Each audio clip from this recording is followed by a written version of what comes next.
అందరికీ నమస్కారం. ఈరోజు మనం చెప్పుకోబోయే కథ ప్రేమానుబంధం ముగింపు భాగం. కథలోకి వెళ్ళబోయే ముందు మీరు కనుక మన ఛానల్ని ఫస్ట్ టైం చూస్తున్నట్లయితే తప్పకుండా మన ఛానల్ని లైక్ చేయండి, షేర్ చేయండి, సబ్స్క్రైబ్ చేయండి, బెల్ ఐకాన్ క్లిక్ చేసి ఆల్ అనే బటన్ని ప్రెస్ చేయడం మర్చిపోకండి. కథని ఎక్కడ స్కిప్ చేయకుండా వినండి. మరి కథలోకి వెళ్ళిపోదామా? చేయని పూజలు, యజ్ఞాలు, యాగాలు, దాన ధర్మాలు, అర్చనలు, హోమాలు ఒకటి లేదు. అన్నీ కోడలు దొరకాలని ప్రభాకర్రావు ఒకవైపున, కృష్ణవేణి ఒక పక్కన ఉపవాసాల దగ్గర నుంచి అశ్వత్థామ కూడా అంతకుముందెప్పుడు దేవుణ్ణి ఇది నాకు కావాలి అని అడిగెరుగడు. మనం ధర్మంగా న్యాయంగా ఉంటే దేవుడు మనకు అన్నీ ఇస్తాడు అనుకున్న అశ్వత్థామ, ఏ పాపం చేసుకున్నానో, నా తల్లిని నాకు దూరం చేశావు, ప్రేమంటే ఏంటో నాకు తెలియదు, తను వచ్చిన తర్వాతే నా జీవితంలో తను ప్రేమదేవత అయ్యింది, నా తల్లి అయ్యింది, నాకు బిడ్డ అయ్యింది, అక్క అయ్యింది, చెల్లి అయ్యింది, అన్నీ తానే అయ్యింది. అలాంటి తన్నే నాకు దూరం చేసేటట్టయితే నన్ను కూడా తీసుకెళ్ళిపో. నువ్వు దేవుడు అంటారో, నా దేవత నాకు దూరమైన ఈ బ్రతుకు నాకొద్దు. నేనెవరి కోసం బ్రతకాలి? ఎందుకు నన్ను బ్రతికిస్తున్నావు? నువ్వు నాకు బతకాలనిపించట్లేదో, నరకం పెడుతున్నావు నువ్వు నన్ను బ్రతికించిన ప్రతి క్షణం అనే వెక్కి వెక్కి ఏడ్చాడు అశ్వత్థామ. ఆ రోజు ఇక్కడి నుంచి వెళ్ళిపోయిన తర్వాత కమలాకర్రావు చాలా తెలివితేటలు వాడి తన ఉంపుడు గత్తె నరుసు అయిన పరిమళని వెంట పెట్టుకొని ఇక 20 కార్లు మారి తను ముందే ప్లాన్ చేసి ఉంచుకున్న ఒక చల్లటి ప్రదేశంలో, హిల్ స్టేషన్లో, జనారణ్యం లేని చోట ఒక ఇల్లు కొనుక్కున్నాడు. ఇల్లు కొనుక్కొని తన పేరు మీద ఉన్న బ్యాంక్ బ్యాలెన్స్లన్నీ అంతకుముందే వేరే బ్యాంకులకి ట్రాన్స్ఫర్ చేసి అకౌంట్లు మార్చేసుకుని చాలా వరకు క్యాషే వెంట తీసుకెళ్ళాడు. ఆ తరువాత ఇక అలా వెళ్ళినటువంటి కమలాకర్రావు కూతుర్ని అక్కడికి వెళ్ళగానే ఒక హాస్పిటల్లో చేర్చాడు. అనుపమ స్పృహలోకి వచ్చింది. స్పృహలోకి రాగానే పక్కనే ఉన్న కమలాకర్రావు వెక్కి వెక్కి ఏడుస్తూ నటించడం మొదలుపెట్టాడు కూతురుతో. ఎవరు మీరు అని అడిగింది అనుపమ. అడిగితే, నేను నీ తండ్రినమ్మా, మరి అమ్మేది? మీ అమ్మ పురుట్లోనే నిన్ను కని చచ్చిపోయిందమ్మా, నిన్ను నా చేతుల్లో పెట్టి అది ఆ భగవంతుడి దగ్గరికి వెళ్ళిపోయి నీకు నాకు అన్యాయం చేసింది తల్లే. అవునా, మరి నాకెందుకు గుర్తులేరు మీరు అని అడిగింది. అడిగితే,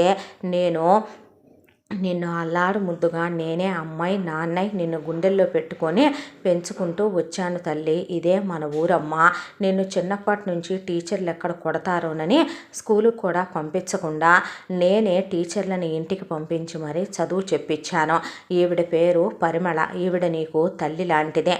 ఈవిడ నర్సు కూడాను. ఇంతకాలంగా నిన్ను కంటికి రెప్పలా కాపాడుకుంటూ వస్తోంది ఈవిడే.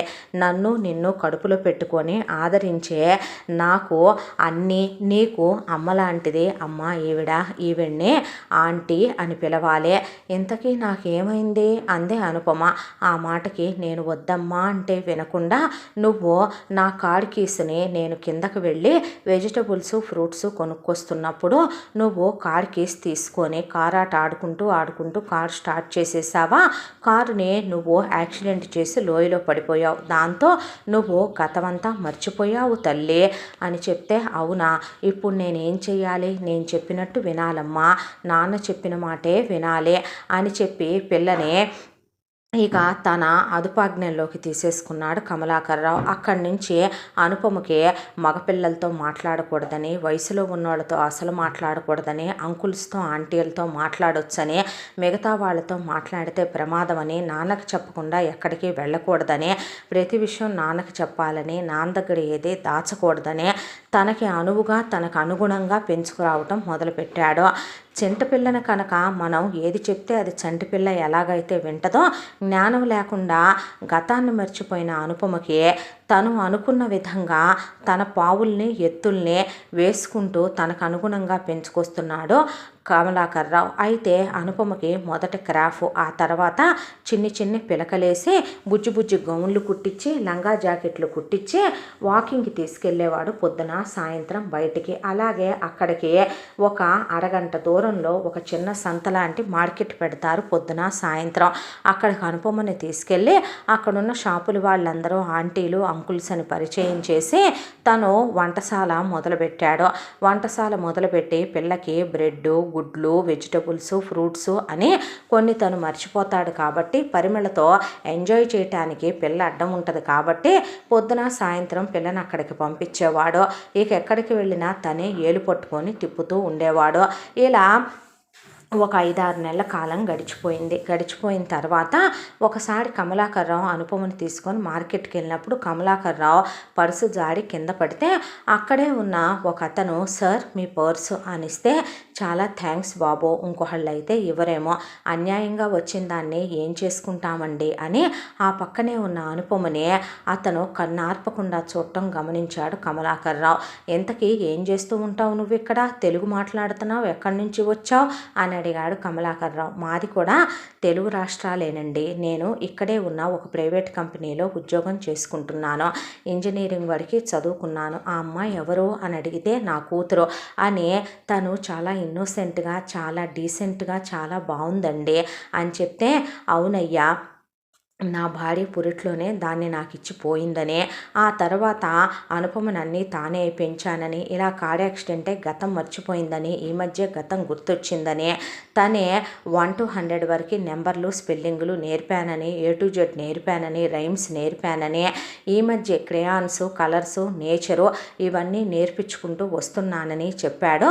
అతనికి నీ పేరేంటి అని అడిగితే, నా పేరు అరుణ్ అండి అని చెప్పి, ఆహా ఎంతమంది మీరు అని అడిగితే, నేను అక్క ఇద్దరం, అక్కకి పెళ్ళైపోయింది, అక్క నాకన్నా 13 years పెద్దది, అక్కకి పిల్లలు కూడా, అక్క ఫారెన్లో ఉంటుంది, అమ్మ నాన్నగారు వాళ్ళు పల్లెటూరులో ఉంటారు, నాన్నగారి 10 ఎకరాల పొలం ఉంది, ఆయనకి వ్యవసాయం అంటే ఇష్టం, అది కాక రియల్ ఎస్టేట్ బిజినెస్ చేస్తూ ఉంటారు, అమ్మ పల్లెటూరులోనే డైరీ ఫామ్ నడిపిస్తూ ఉంటుంది, వాళ్ళకి అసలు ఇక్కడ దాకా వచ్చేంత ఖాళీ తీరిక ఓపిక ఉండదు, నాకు అనుకోకుండా ఫస్ట్ హైదరాబాద్లో చేశాను కొంతకాలం, తర్వాత ఇక్కడ ఉన్న మా కంపెనీ బ్రాంచ్కి ట్రాన్స్ఫర్ అయింది, ఇక్కడే జాబ్ చేస్తున్నాను అని చెప్పాడు అరుణ్. చెప్పిన తర్వాత చాలా సంతోషం బాబు అన్నాక వీళ్ళతో పాటు నడుచుకుంటూ వచ్చి వీళ్ళ ఇల్లు కూడా చూశాడు. చూసిన తర్వాత అలా పరిచయం అయ్యే అతనికి అనుపమ చాలా చాలా నచ్చేసిందని గమనించాడు కమలాకర్రావు. గమనించి అతని ఫ్యామిలీ హిస్టరీ ఆరా తీయటం మొదలుపెట్టాడు. ఆ తర్వాత వరుసగా ఫ్రీక్వెంట్గా అరుణ్ రావటం, వచ్చినప్పుడల్లా అనుపమకి చాక్లెట్లు, క్రేయాన్స్, డ్రాయింగ్ బుక్స్ తేవటం, కబుర్లు చెప్పెళ్ళటం, ఇవన్నీ కమలాకర్రావు చూసి, నాన్న తీసుకోనా అని అనుపమ అడిగితే, తీసుకోమ్మా, ఎందుకు ఇవన్నీ తెస్తున్నావు, స్వీట్స్, ఫ్రూట్స్, చాక్లెట్స్ ఎందుకు ఇవన్నీ అన్నాడు కమలాకర్రావు. ఏమో తను చూస్తే ఇవ్వాలనిపిస్తుంది uncle, such a great father తెలుసా మీరు, ఆంటీ లేకపోయినా తనన్నీ మీరే అయి పెంచారంటే మీరు చాలా గ్రేట్ అన్నాడు అరుణ్. అన్న తర్వాత కమలాకర్రావుకి తెగ నచ్చేశాడు అరుణ్. అయితే ఒక రోజున అరుణే వాళ్ళ అమ్మా నాన్నని తీసుకొని కమలాకర్రావు ఇంటికి వచ్చి డైరెక్ట్గానే అనుపమ అంటే తనకిష్టం అని, అనుపమ తనకి చాలా నచ్చిందని, అనుపమనిచ్చి తనకు వివాహం చేయమనమని వాళ్ళ అమ్మా నాన్న కూడా తీసుకొచ్చి చూపిస్తే కమలాకర్రావు ప్రోజు కాన్స్ ఆలోచించాడు అరుణ్ విషయంలో. అలాగే అరుణ్తో మాట్లాడాడు కూడా. వీడి అమ్మా బాబు పల్లెటూరులో ఉంటారు కాబట్టి వాళ్ళు ఇక్కడికి రారు, వీడి లైఫ్లో లేరు అంటే అక్కడ ఉన్న అశ్వత్థామగాడి ఫ్యామిలీలో వాడి సవితి పిన్ని ఉన్నట్టు, వాడి సవితి చెల్లి ఉన్నట్టు, వాడి బాబు 2 పెళ్ళిళ్ళు చేసుకున్నట్టు, లేదా వాడి బాబు వాడితో ఉండేటట్టు ఇక్కడ ఎవరూ లేరు కాబట్టి అంతవరకు రైట్ టిక్. తర్వాత నీకు ఇక్కడి నుంచి ట్రాన్స్ఫర్ అవుద్దా, వెళ్తావా వేరే ఊరు, నువ్వు వేరే ఊరు వెళ్ళేటట్టయితే నేను నా కూతుర్నివ్వను అన్నాడు. లేదంకుల్, ఇక్కడే మా మెయిన్ బ్రాంచ్ ఉంది, నేను ఇక్కడే ఉండిపోతాను, ఇక్కడే జాబ్ చేస్తాను. అయితే ఇంకో విషయం, నేను నా కూతురుతోనే ఉంటాను, నా కూతుర్ని వదిలి నేను ఉండలేను కాబట్టి నేను మీతోనే కలిసి ఉంటాను. నువ్వు నా కూతుర్ని నా నుంచి వేరు చేయాలనుకున్నా నేను నా కూతుర్ని ఇవ్వనంటే నేనే మీతో ఉంటాను అంకుల్ అన్నాడు అరుణ్. ఇది ఇంకా బాగుందిగా, వీడే మాతో ఉంటానంటే నా కూతుర్ని నేను ఎప్పుడు కావాలంటే అప్పుడు చూసుకోవచ్చు. దాని మొహంలో మా అమ్మ పోలికలు ఉన్నాయి, మా అమ్మని నేను గుర్తు తెచ్చుకొని మా అమ్మతో నేను అలా ఆ రోజు లాలపోయించుకొని గోడుముద్దలు పెట్టించుకొని మా అమ్మ ఒళ్ళో పడుకొని సేద తీరకుండానే మా నాన్న దుర్మార్గుడు మా అమ్మని నాకు దూరం చేశాడు కాబట్టి ఇప్పుడు నేను నా కూతురుతో మా అమ్మతో గడపాలనుకున్న లైఫ్ అంతా గడపచ్చు అనుకొని ఓకే. నేను కట్నాలు, కానుకలు ఇప్పట్లో ఏమీ ఇవ్వాలనుకోవట్లేదు. నాకసలు వాటి మీద ఆశ కూడా లేదు. అయితే నేనేమీ ఇవ్వనంటలేదు. ఒక రోజుకైతే గనక ఒక 10 CR ఇస్తాను అన్నాడు. అనేసరికి అరుణ్ వాళ్ళు మాట్లాడకుండా అని ఒకళ్ళతో ఒకళ్ళ కళ్ళతో సైగ చేసుకొని సైలెంట్ అయిపోయారు. ఆ తర్వాత మీ ఇష్టం, మీరెలా చెప్తే అలాగే అన్నాక ఓకే అయితే అనుకొని ముందు పెళ్ళికి ఇక ఏర్పాట్లు అని చెప్పి ఎంగేజ్మెంట్ ఇక్కడే చేద్దామని ఎంగేజ్మెంట్ చేసేటప్పుడు జాతకాలు చూస్తుంటే దూలకొద్దీ కమలాకర్ రావు అనుపమ పేరు మార్చేశాడు. ఇక్కడికి వచ్చిన తర్వాత అనుపమ పేరు కాస్త ఇక్కడికి వచ్చాక అనుపమ పేరుని అనూహ్య అని మార్చాడు. అనూహ్య అని మార్చి అల్లుడికి చెప్పింది కూడా మొత్తం ఫ్రాడ్ డీటెయిల్సే కాబట్టి ఇప్పుడు కాబోయే కొత్త అల్లుడికి వాళ్ళు డేట్ ఆఫ్ బర్త్ అడిగితే డేట్ ఆఫ్ బర్త్ 2 ఏళ్ళు తగ్గించి ఫేక్ డేట్ ఆఫ్ బర్త్ చెప్పాడు కమలాకర్ రావు. దాంతో అరుణ్కి అనుపమకి జాతకాలు కుదరలేదు. చాలా శాంతులు చేయించాలి, హోమాలు యజ్ఞాలు పూజలు చేయించాలి, 6 నెలల తర్వాత పెళ్లి ముహూర్తాలు పెట్టించాలని చెప్పాడు పెళ్ళిళ్ళ పేరయ్య. దాంతో ఆ హోమాలు యజ్ఞాలు మీరు చేయించుకోండి అని అరుణ్ వాళ్ళ అమ్మ నాన్నలకి చెప్పి కమలాకర్ రావు 6 నెలల తర్వాతే పెళ్లి చేద్దాంలే అని చెప్పి ఇక సైలెంట్ అయిపోయాడు. అరుణ్ రెగ్యులర్గా 2 రోజులకోసారి 3 రోజులకోసారి వచ్చి అనుపమని చూసి వెళ్ళి వచ్చినప్పుడు ఏదో ఒక గిఫ్ట్ తెచ్చిచ్చే అలా కూర్చొని కమలాకర్ రావుతో మాట్లాడి వెళ్తుండేవాడు. ఇలా రోజులు గడిచిపోతూ ఉండగా అనుపమ ఒక రోజున ఆడుకుంటూ ఉంటే డ్రాయింగ్ వేసుకుంటూ దగ్గరికి పిలిచాడు కమలాకర్ రావు. దగ్గరికి పిలిచి అతను నీ కాబోయే భర్త.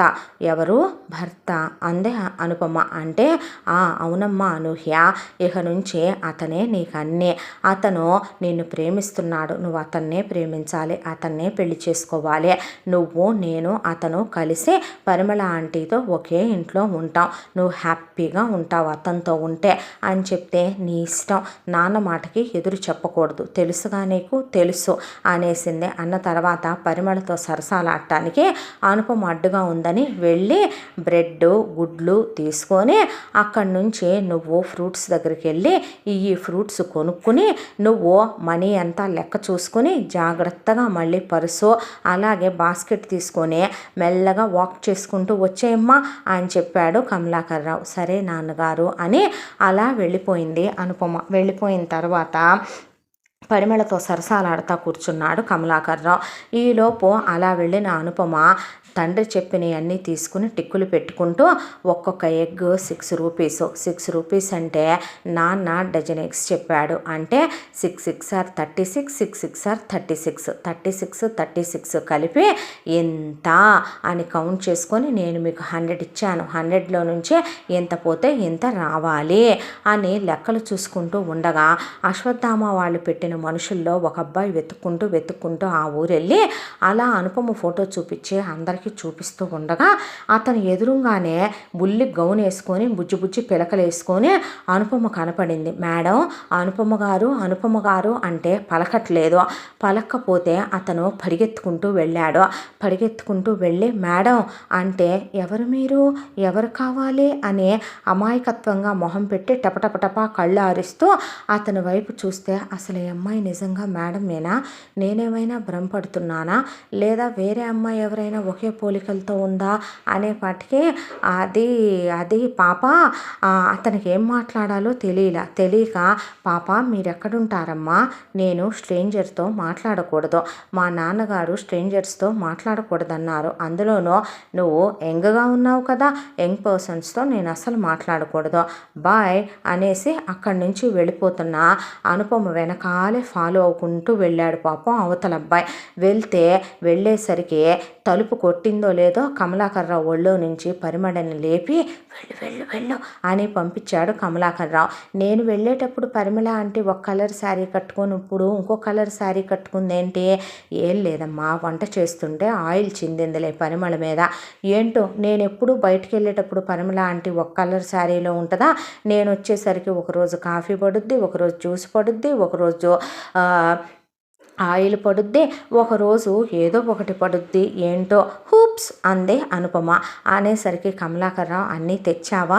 తెచ్చాను నాన్నగారు అన్నాక వెళ్ళమ్మా వెళ్ళి డ్రాయింగ్ వేసుకో పొమ్మ అని చెప్పి పాలు తాగు గుడ్డు తిను అని అక్కడ పెట్టాడు. పెట్టిన తర్వాత అని తినేసి కూర్చున్న తర్వాత ఆ వచ్చిన అబ్బాయి ఇదంతా గమనించి వామ్మో దేవుడు ఈ ముసలోడు సార్ వాళ్ళ మామేగా ఆ అమ్మాయి మేడమేగా అమ్మో ఏంటిదంతా ఏం జరుగుతుందని ఆ అబ్బాయి ముందు ఒక రోజంతా అబ్జర్వ్ చేయటం మొదలుపెట్టాడు కమలాకర్రావుని.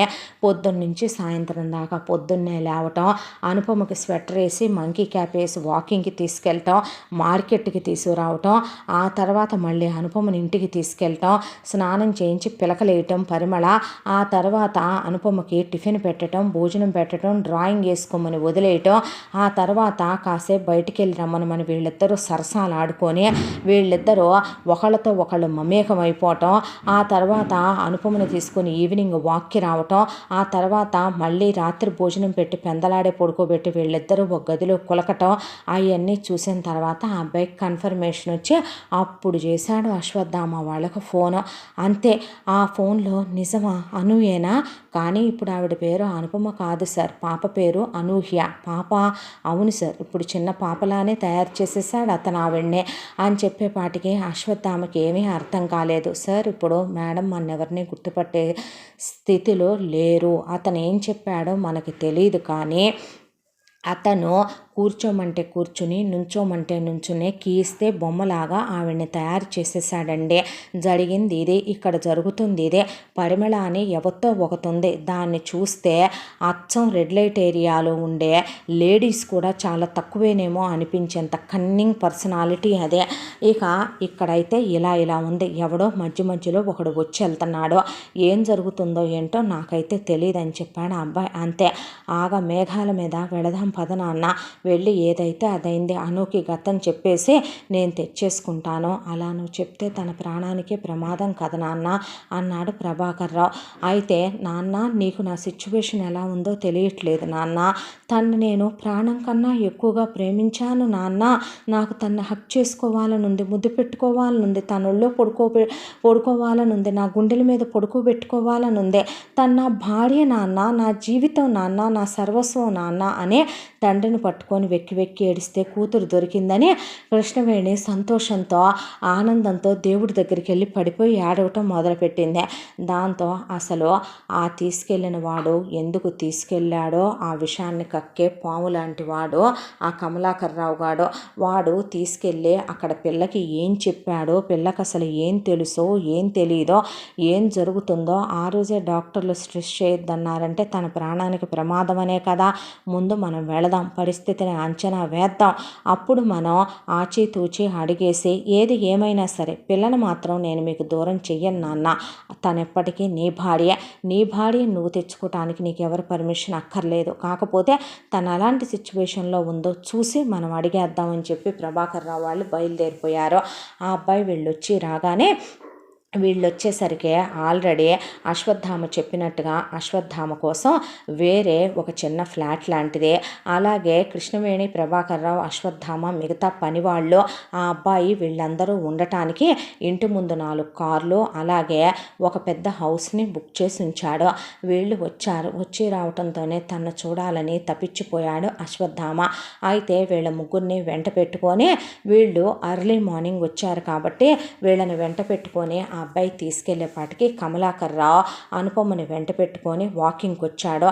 అలా వాకింగ్కి రావటం, ఆ తర్వాత వాళ్ళ దినచర్య అంతా కూడా ఆ అబ్బాయి చూపిస్తే అక్కడే ఉన్న పరిమళతో సరసాలాడుతున్న కమలాకర్రావుని చూసి కృష్ణవేణి, వీడు మొగుడు, వీడు బాగుపడతాడా అన్నయ్య, చూసావా వాడు ఎలాంటోడో, కన్న బిడ్డలకి తల్లిని దూరం చేసేసి వీడిని నేను పెళ్లి చేసుకొని ఎంత పెద్ద మహాపాపం చేశానన్నయ్య, వీడిని ఏ రోజు తినే దాంట్లో ఏదైనా కలిపెట్టినా పోయేది కదో, నేను జైలుకి వెళ్ళినా నా బిడ్డలు సంతోషంగా ఉండేవాళ్ళు కదో, ఆ పని నేను చేయలేని చేతగాందన్నయ్యగా ఇన్ని తిప్పలు తెచ్చుకున్నానో, వాడిని ఇప్పటికిప్పుడు నరికేస్తానన్నయ్య, నరికేసిన తర్వాత నేను జైలుకి వెళ్ళిపోతా, మీరు ఆ తింగరదాన్ని తీసుకెళ్ళిపోయి ఎటు వీళ్ళు లేడు కాబట్టి మీరు బంధువులని చెప్పి ఎలాగోలాగా దాన్ని బాబు నువ్వు మాలెం చేసుకొని ఆ తర్వాత నువ్వు దాన్ని పెళ్లి చేసేసుకొని మీ కాపురం మీరు పెట్టుకోండి అయ్యా, నా పుణ్యం అంట మీరు బాగుపడినా నాకు నా జన్మకి అదొక ప్రతిఫలం దక్కినట్టే అని కృష్ణవేణి ఊగిపోతూ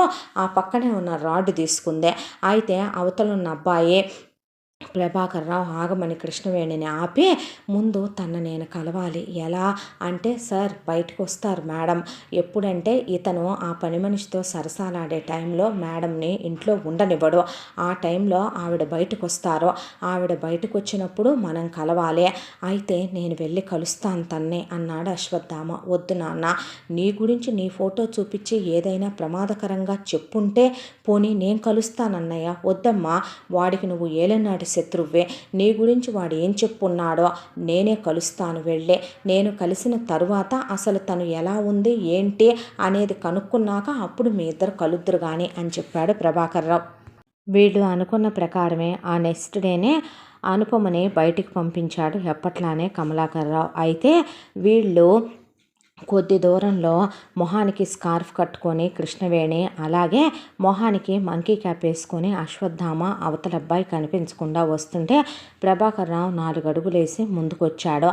ముందు అనుపమ ఒక షాప్లోకి వెళ్ళి ఎగ్స్ తీసుకుని 6 ఆర్ 36 అని ఎగ్స్ లెక్కేసి మిగతా చేంజ్ తీసుకొని పర్సులో పెట్టుకొని బుజ్జి గౌన్ వేసుకొని చిన్న పిలకలు వేసుకొని అలా బాస్కెట్ పట్టుకొని ON1 TWO2 THRE3 FOU 4 twinkle twinkle little star how I wonder what you are అప్పబోధ అప్పబోధ అప్పబోధ అప్పబోధ అనుకుంటూ అలా వెళ్తూ ఉండగా వెనక నుంచే ప్రభాకర్ రావు అమ్మా అని పిలిచాడు. పిలిచేసరికి అనుపమ అంటే పలకపోయేసరికి అమ్మా అమ్మా అని పిలిచి ఆయన అనుపమ భుజం మీద చెయ్యేశాడు. చెయ్యేస్తే ఎవరు మీరు, మీకు నేను తెలుసా అనేసరికి వాకింగ్కి వచ్చానమ్మా, కళ్ళు తిరుగుతున్నాయి, కాసిన మంచినీళ్ళు ఉంటే ఇస్తావా అని అడిగేపాటికి అయ్యయ్యో కళ్ళు తిరుగుతున్నాయా, మీ ఏజ్ ఎంత అని అడిగితే ఎందుకమ్మా అంటే నేను వయసులో ఉన్న కుర్రాళ్ళతో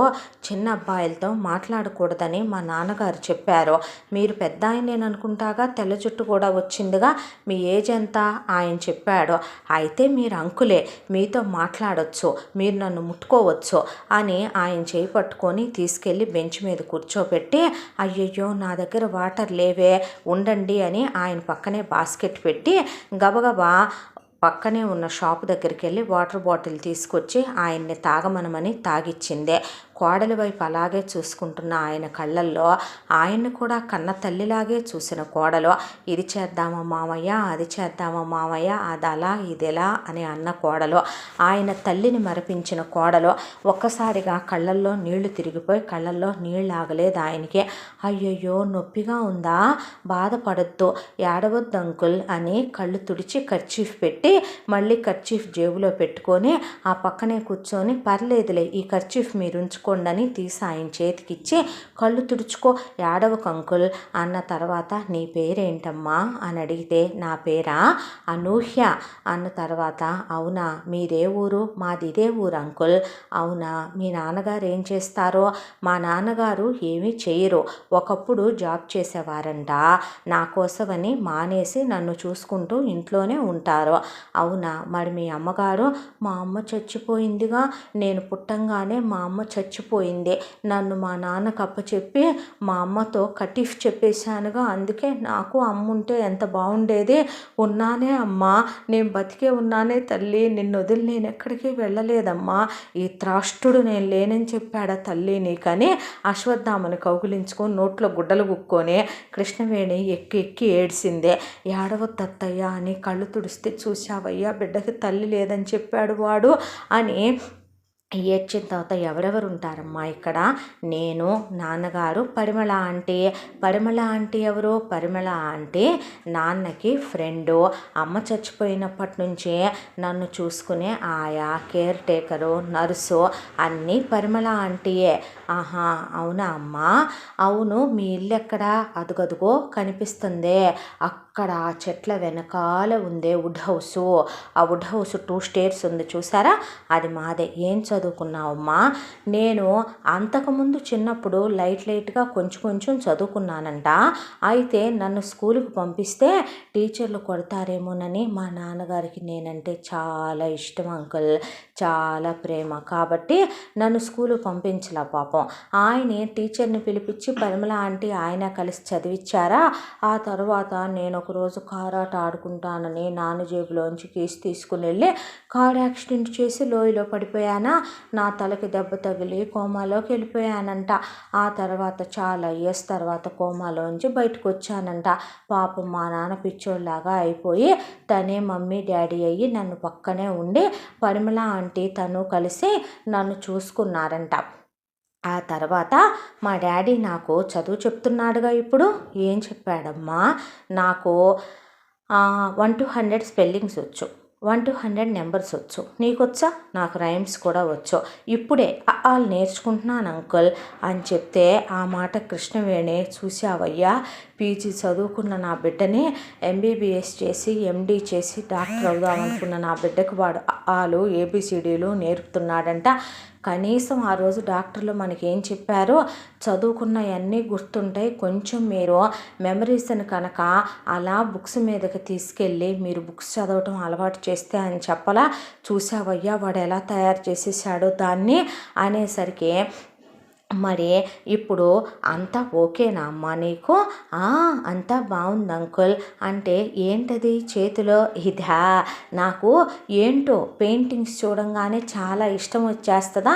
అలా నేను పెయింటింగ్స్ డ్రాయింగ్స్ వేసుకుందామని చెప్పి ఈ కలర్ బుక్స్ కలర్ పెన్సిల్స్ కొనుక్కుంటానంటే మా డాడీ డబ్బులు ఇచ్చారు. వెళ్తాను అంకుల్, లేట్ అయిపోయింది, మళ్ళీ మా నాన్న ఏడుస్తాడు, బ్రెడ్ గుడ్లు తెమ్మనమన్నాడు. అదేంటో పరిమళ ఆంటీ మళ్ళీ చీర మార్చేసుకుంటుంది. ఎందుకు మార్చుకుంటుందమ్మా? అదేంటో అంకుల్, రోజు నేను వచ్చేటప్పుడు ఒక కలర్ శారీలో ఉంటుందా, నేను వెళ్ళేసరికి ఇంకో కలర్ శారీ మార్చుకుంటుంది. ఎందుకని నాన్నని అడుగుతానా? అడిగితే నాన్నేమో ఒకరోజు పరిమళ ఆంటీ మీద ఆయిల్ పడిందంటాడు, ఒకరోజు జ్యూస్ పడిందంటాడు, ఒకరోజు డ్రింక్ పడిందంటాడు, ఒకరోజు బురద పడిందంటాడు, ఒకరోజు కాఫీ అంటాడు, ఒకరోజు టీ అంటాడు. ఇవాళ ఏం పోసుకుందో, మళ్ళీ ఏ కలర్ శారీ మార్చుకుందో. సరే అంకుల్ నేను వెళ్తాను, బాయ్, వాటర్ బాటిల్ ఉంచుకోండి మీరే, బాయ్ బాయ్ అని చెప్పి అలా నడుచుకుంటూ వెళ్ళిపోతే, చూసావా అల్లుడు వాడికి వయసులో అదెందుకు చీర మార్చుకుంది? పక్కన అబ్బాయి వైపు చూస్తే మీరు అనుకుందే కరెక్ట్లే మేడం అన్న తర్వాత వాడికి సిగ్గు శరం మానాభిమానాలు చీము నెత్తురు ఉన్నాయ్యా. పెళ్ళైన కూతుర్నే అల్లుడికి దూరం చేసేసి అన్నయ్య వాడు చేస్తున్న పనులు చూసావా? వాడికి ఈ వయసులో కులుకులాట్లు కావాల్సి వచ్చినాయి అంట. ఉంపుడు గత్తెల్ని పెట్టుకొని వాడిని చంపేసి నేను జైలుకి వెళ్తానంటే నువ్వెందుకన్నయ్యా వద్దంటావు? వెనకాలే వెళ్ళిన వీళ్ళు మొత్తం గమనించారు. ఒక 2 రోజుల పాటు నేను ఎలాగైనా తన కలవాలి డాడీ అన్నాడు అశ్వత్థామ. కలవాలంటే ఇప్పుడు నువ్వు తన్ని ఒంటరిగా కలవాలి, వాడు పక్కనే ఉంటున్నాడుగా డాడీ, వాడిని అడ్డు తప్పించేస్తే పోలా అని ప్రభాకర్ రావు పక్కనే ఉన్న అబ్బాయికి కళ్ళతో సైగ చేస్తే సరిగ్గా మోకాళ్ళ లోతు గుంట ఒకటి తీసి దానిపైన ఆకులు కప్పేశాడు ఆ అబ్బాయి. అయితే రోజు వెళ్ళినట్టే మార్కెట్కి వెళ్ళి కులాసాగా వాకింగ్ చేసుకుంటూ కమలాకర్ రావు అలా పిల్లని తీసుకొని వస్తూ ఆ గుంటలో పడ్డాడు. పట్టం కాలిరిగి వామ్మో వాయ్యో అని రంకెలేసి కళ్ళు తిరిగి పడిపోయాడు. దాంతో కళ్ళల్లో నీళ్ళు వచ్చేసిన అనుపమ డాడీ డాడీ అని ఏడుస్తూ హెల్ప్ అని అరుస్తుంటే, ఇప్పుడు వెళ్ళరా నువ్వు, ఎందుకైనా మంచిది మంకీ క్యాప్ పెట్టుకొని వెళ్ళని చెప్పాడు ప్రభాకర్ రావు. అక్కడికి పరిగెత్తుకుంటూ వెళ్ళి అశ్వత్థామ ఏడవకు అనేసరికి మా డాడీ కాపాడువా అని అడిగింది అనుపమ. అనేసరికి హాస్పిటల్కి తీసుకెళ్దాం ఏడవకు అని చెప్పి, దరిద్రం కాకపోతే వీడిని ఇక్కడికిక్కడ ఇదే గుంటలో తొక్కేస్తే దరిద్రం పోద్ది, దరిద్ర పెదవా అనుకొని తప్పక ఇక అశ్వత్థామ కమలాకర్రావుని లేపి కారులో పడేసుకొని హాస్పిటల్ దగ్గరికి తీసుకెళ్ళిన తర్వాత డాక్టర్లు లోపలికి రాకూడదు అన్నాక ఆయన మా డాడీ నీ తెలుసా అని అనుపమ ఏడుస్తుంటే అప్పుడు మంకీ క్యాప్ తీశాడు. అతని వైపు అలాగే చూస్తుంటే నేను నీకు తెలుసా, ఎప్పుడైనా చూసినట్టుందా, గుర్తొస్తున్నానా నేను నీకు అని అడిగాడు. అడిగితే ఎవరు నువ్వు, నీ పేరేంటి అని అడిగేసరికి కళ్ళల్లో నీళ్లు తిరిగిపోయి మొహం పక్క తిప్పేసిన తర్వాత నా పేరు అరవింద్ అని చెప్పాడు అశ్వత్థామ. ఆ మాటకి నా పేరు అనూహ్య అని చెప్పి నీ ఏజ్ ఎంత అని అడిగింది. అంటే అలా కాదు, నేను కుర్రాళ్ళతో మాట్లాడకూడదన్నారు మా నాన్నగారు అన్న తర్వాత పర్వాలేదులే నాతో మాట్లాడొచ్చు, నేను నీ ఫ్రెండ్ని కదా. నువ్వు నా ఫ్రెండా, ఎప్పుడయ్యావు నువ్వు నా ఫ్రెండ్వి? ఇప్పుడు అయ్యానుగా నీ ఫ్రెండ్ని, కాబట్టేగా నీకు హెల్ప్ చేశాను. నువ్వు హెల్ప్ అంటే మీ డాడీని తీసుకొచ్చి హాస్పిటల్లో జాయిన్ చేశాం కదా అన్న తర్వాత లోపల నుంచి కమలాకర్రావు కుయ్యో మొర్రో అని అరుస్తుంటే ఆ కేకలికి ఉలిక్కిపడే అనుపమ అశ్వత్థామని గట్టిగా కౌగిలించుకొని ఏడ్చింది. అన్నాళ్ళ తర్వాత తిరిగి భార్య స్పర్శ, అతని ప్రేమ దగ్గరికి తీసుకున్నాడు. ముద్దు పెట్టేసుకోవాలని ఇంకా గట్టిగా దగ్గరికి తీసుకొని పట్టుకున్న తర్వాత చాలాసేపు తల మీద చెయ్యేసి ఓదార్చి దగ్గరికి తీసుకొని ఆడవద్దని ఆమెని ఓదార్చి అక్కడికక్కడే క్యాంటీన్లో ఏదో దొరికితే తీసుకొచ్చి పెడితే నాకు తినటం రాదంటే నోట్లో పెట్టి తినిపించుకున్నాడు. ఆ తర్వాత కమలాకర్రావుకి కాలు ఇరిగిందని 6 నెలలు బెడ్ రెస్ట్ ఉండాలని, ఆ తర్వాత అతను కోలుకుంటాడని, అతన్ని ఒకళ్ళు పక్కనే ఉండి చూసుకోవాలని చెప్పిన తర్వాత పీడ విరగడైందనుకున్నాడు అశ్వత్థామ. ఈలోపు అవునా, అయితే మా నాన్న ఇంకా నడవలేడా, మా నాన్న ఇంకా కాళ్ళు లేని కబోదిగా మారిపోయాడా అంది అనుపమ. ఆ మాటకి డాక్టర్ అదేమీ లేదమ్మా, 6 నెలల తర్వాత నడుస్తాడు, కాకపోతే ఇప్పుడు మాత్రం కొంచెం రెస్ట్ ఇవ్వాలంతే అని చెప్పి ఏజ్ కదమ్మా త్వరగా అతుక్కో మరి బోన్లో అన్నాడు డాక్టర్. అన్న తర్వాత ఫీజు అంటే నా దగ్గర డబ్బులు లేవుగా అంటే నేను కడతాలే అన్నాడు అశ్వత్థామ. ఎందుకు, నువ్వు నేను ఫ్రెండ్స్ అంటే హెల్ప్ చేసుకోవాలా, మరి అంతే కదా, ఫ్రెండ్స్ ఒకళ్ళతో ఒకళ్ళు అన్నీ షేర్ చేసుకోవాలి, ఫ్రెండ్స్ అన్న తర్వాత ఒకళ్ళకొకళ్ళు హెల్ప్ చేసుకోవాలి అని చెప్పిన తర్వాత డబ్బులు కడితే అనుపమ దగ్గర కాసేపు కూర్చున్నాడు. అవి ఇవే అని మాట్లాడిన తర్వాత కమలాకర్రావు స్పృహలోకి వచ్చాడు అని తెలియంగానే అనుపమని పిలిచేసరికి అక్కడి నుంచి అశ్వత్థామ తప్పుకున్నాడు. అనుపమ వెళ్ళి కమలాకర్రావు దగ్గర కూర్చుంటే డిశ్చార్జ్ చేసేస్తాము వెళ్ళిపోవచ్చు అన్నాక ఇలా ఒకతను నిన్ను కాపాడాడని, అతని పేరు అరవింద్ అని, అతనే నీ ఫీజు కట్టాడని, చాలా మంచోడని, అతను ఫ్రెండ్ అయ్యాడని చెప్పి అయ్యయ్యో ఏడి అని చూస్తే వాళ్ళు ఎందుకుంటారమ్మా, నేనంటే నీ తండ్రిని కాబట్టి, నువ్వు నా బిడ్డవు కాబట్టి ఉన్నావు, ఎవరో పని పాట లేని వాళ్ళు డబ్బులు ఎక్కువై పాపాలు చేసి ఎలాంటి వాళ్ళకు కడుతూ ఉంటారు అనేసరికి ఆ పక్కనే ఉన్న అశ్వత్థామ వీడి కాలు శాశ్వతంగా తీసేయమని చెబితే పోద్దేమో, డాక్టర్కి పోతే పోయింది డాడీ అన్న తర్వాత తీయాల్సిందే వాడి కాలు ఒక్కటి కాదులే బాబు, దేవుడు అనేవాడు ఉంటే వాడి నరాలన్నీ పడిపోవాలి అంది కృష్ణవేణి. అన్న తర్వాత ఇక పిల్లని తీసుకొని ఇంటికి వచ్చాడు కమలాకర్రావు. వచ్చాక అయ్యయ్యో డాడీ మన్ని పక్కనే ఉండి ఎవరో ఒకళ్ళు చూసుకోవాలని చెప్పాడే డాక్టరు, నాకేమో నిన్ను చూసుకోవటం రాదే, ఎలా అంది అనుపమ. ఎందుకమ్మా అనూహ్య, పరిమళ ఆంటీ ఉంది కదా, తను నన్ను చూసుకుంటుందిలే. అవునా, మరి నిన్ను కూడా తనే చూసుకుంటుంది, తను నీకు అమ్మలాంటిది కదా అన్న మాటకి అయ్యని కృష్ణవేణికి గుండె మండిపోయింది. ఆ తర్వాత తెల్లారి వాకింగ్కి వెళ్దాం అంటే నేను రాలేనమ్మా, నీకు దాడి తెలుసు కదా, నా బంగారు తల్లివి కదా, వెళ్ళి ఇగో 10 చాక్లెట్స్ నీ చేతిలో పెడుతున్నా, ఈ 10 చాక్లెట్స్తో 10 రౌండ్స్ వేసి కంప్లీట్ అయిపోగానే ఇంటికి వచ్చేయమ్మా అని పరిమళని రావే నువ్వు అని సరసాలాడుతున్నాడు కాలిరిగిన స్టేజ్లో కూడా కమలాకర్రావు. ఇక అక్కడి నుంచి బయలుదేరిన అనుపమ పార్క్కి వెళ్తే అర్లీ మార్నింగ్ పార్కులో అశ్వత్థామ అక్కడే పెయింటింగ్ వేస్తున్నాడు. ఒక రౌండ్ వేసిన తర్వాత హాయ్ భలే ఉందే బొమ్మ అని అలా అటువైపు చూస్తే, ఓ నువ్వా ఫ్రెండ్, గుడ్ మార్నింగ్, ఎలా ఉన్నావు అన్నాడు అశ్వత్థామ. ఓ నువ్వా అరవింద్, ఏంటి ఇక్కడ, ఇదిగో చాక్లెట్ తీసుకో, బొమ్మ చాలా చాలా బాగుంది తెలుసా, ఏ భలే ఉందే పాప, అది నువ్వేనే పిచ్చిదానా అన్న తర్వాత తాము హనీమూన్కి హనీమూన్కి వెళ్ళినప్పుడు నా బొమ్మ వెయ్యవా అని అనుపమ అడిగితే చాలా పెద్ద బొమ్మని వేసి ఆమెకు అక్కడ ప్రజెంట్ చేయటం, ఆ బొమ్మని చూసి అనుపమ మురిసిపోయి అతన్ని ముద్దు పెట్టుకొని దగ్గరికి తీసుకోవటం, తను గిరగిరా తిప్పటం అవన్నీ గుర్తొచ్చి కళ్ళల్లోంచి నీళ్లు కారిపోయినాయి. ఆ తర్వాత ఇక కబుర్లు చెప్తూ అనుపమ పక్కనే కూర్చున్నాడు అశ్వత్థామ.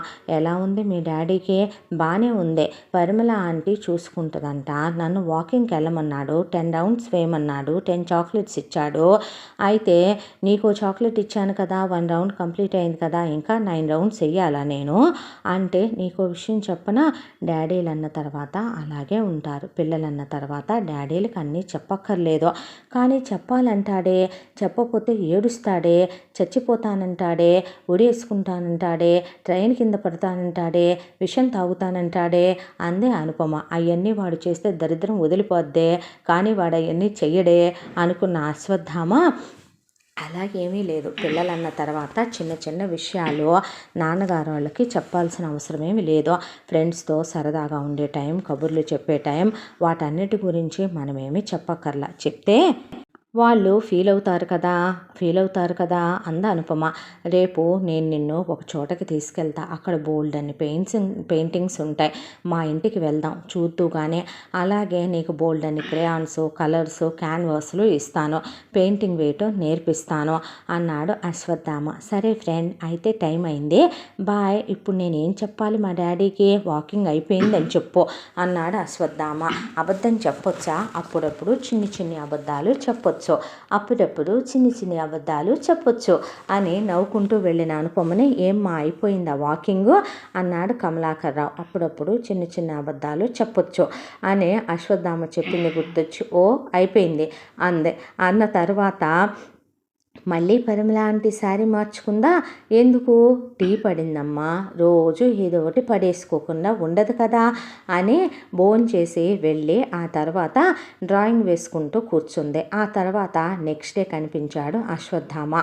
కనిపించిన తర్వాత వాడి తెలివితేటలు వాడికే ఉంటే నా తెలివితేటలు నాకుండవా, ఈరోజు ఇంటికి తీసుకొస్తానని చెప్పే వచ్చాడు. ఇక అనుపమ వాళ్ళ అమ్మకి ప్రభాకర్ రావుకి, దాంతో ఇంటికి తీసుకెళ్తానన్నావు, పెయింటింగ్స్ చూపిస్తానన్నావు కదా ఫ్రెండ్ అని అడిగింది. అడిగితే దా వెళదాం అని కారులో ఎక్కించుకొని తీసుకెళ్తే ఇంటికి వెళ్ళగానే ఎదురుగా ప్రభాకర్ రావు కనిపిస్తే, ఈయన మా నాన్నగారు.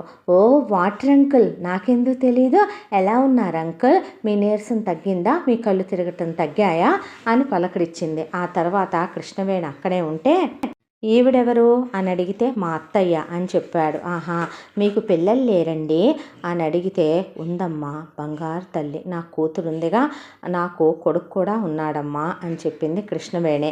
చెప్తే అవునా, మరి మీ హస్బెండ్ అని అడిగితే, లేడమ్మా పోయాడు వాడు అని చెప్పింది కృష్ణవేణి.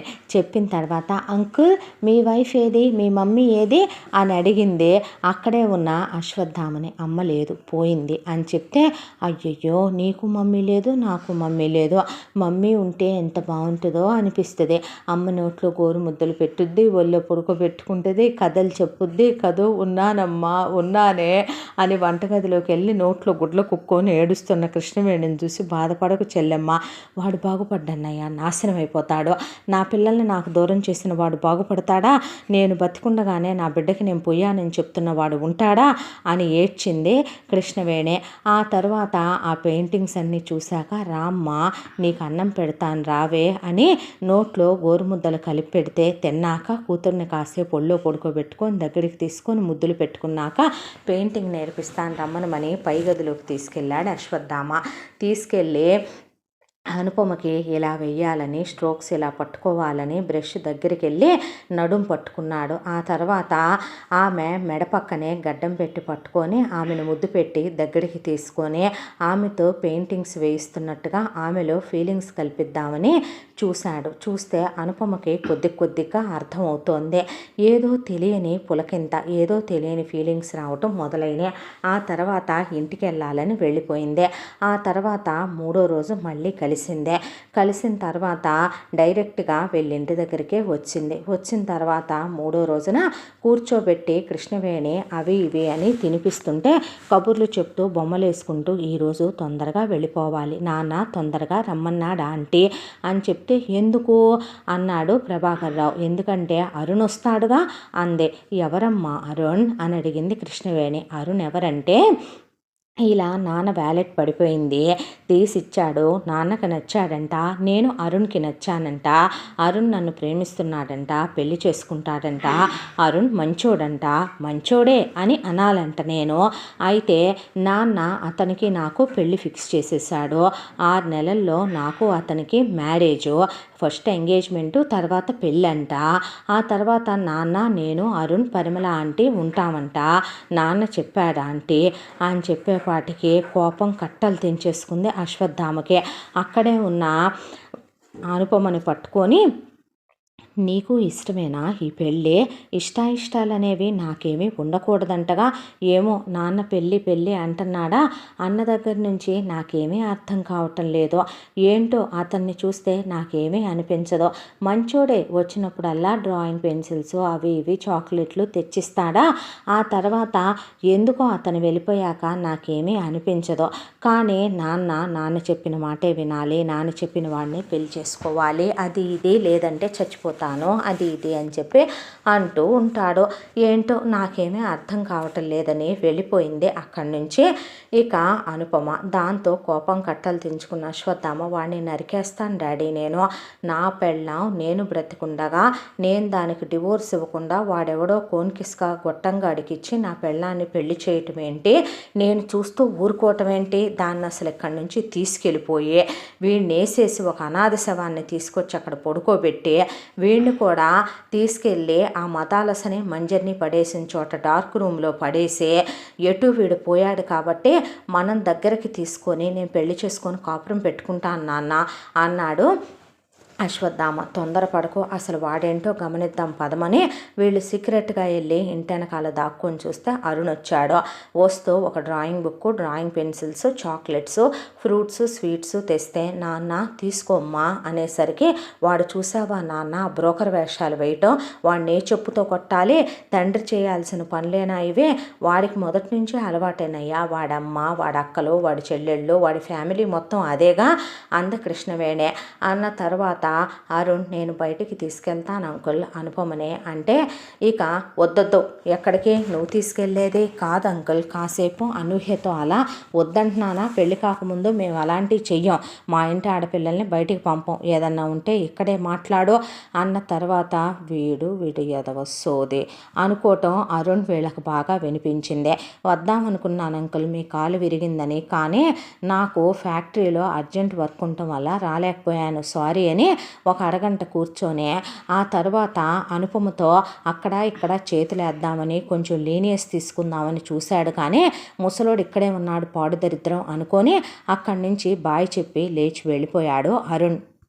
ఆ తర్వాత అశ్వత్థామ మెల్లగా అనుపమకి ప్రేమ పుస్తకాలు అలాగే ప్రేమకి సంబంధించినటువంటి సీడీలు, క్యాసెట్లు, రోమియో జూలియట్ స్టోరీలు, ప్రేమ అంటే ఏంటని ఇవన్నీ చెప్తూ మెల్లమెల్లగా చదువుకు సంబంధించిన ప్రేరేపణలు కలిగిస్తే డాక్టర్స్ తనకి చదవటం వస్తుందని చెప్పారు కాబట్టి కూర్చోబెట్టి తనే పక్క నుండి చిన్నగా స్పెల్లింగ్స్ నేర్పుతుంటే అవన్నీ ఎప్పుడో ఎక్కడో తను చదివినట్టు తనకు తెలిసినట్టు అనిపించి నెల రోజుల్లోనే చదవటం నేర్చేసుకుంది అనుపమ.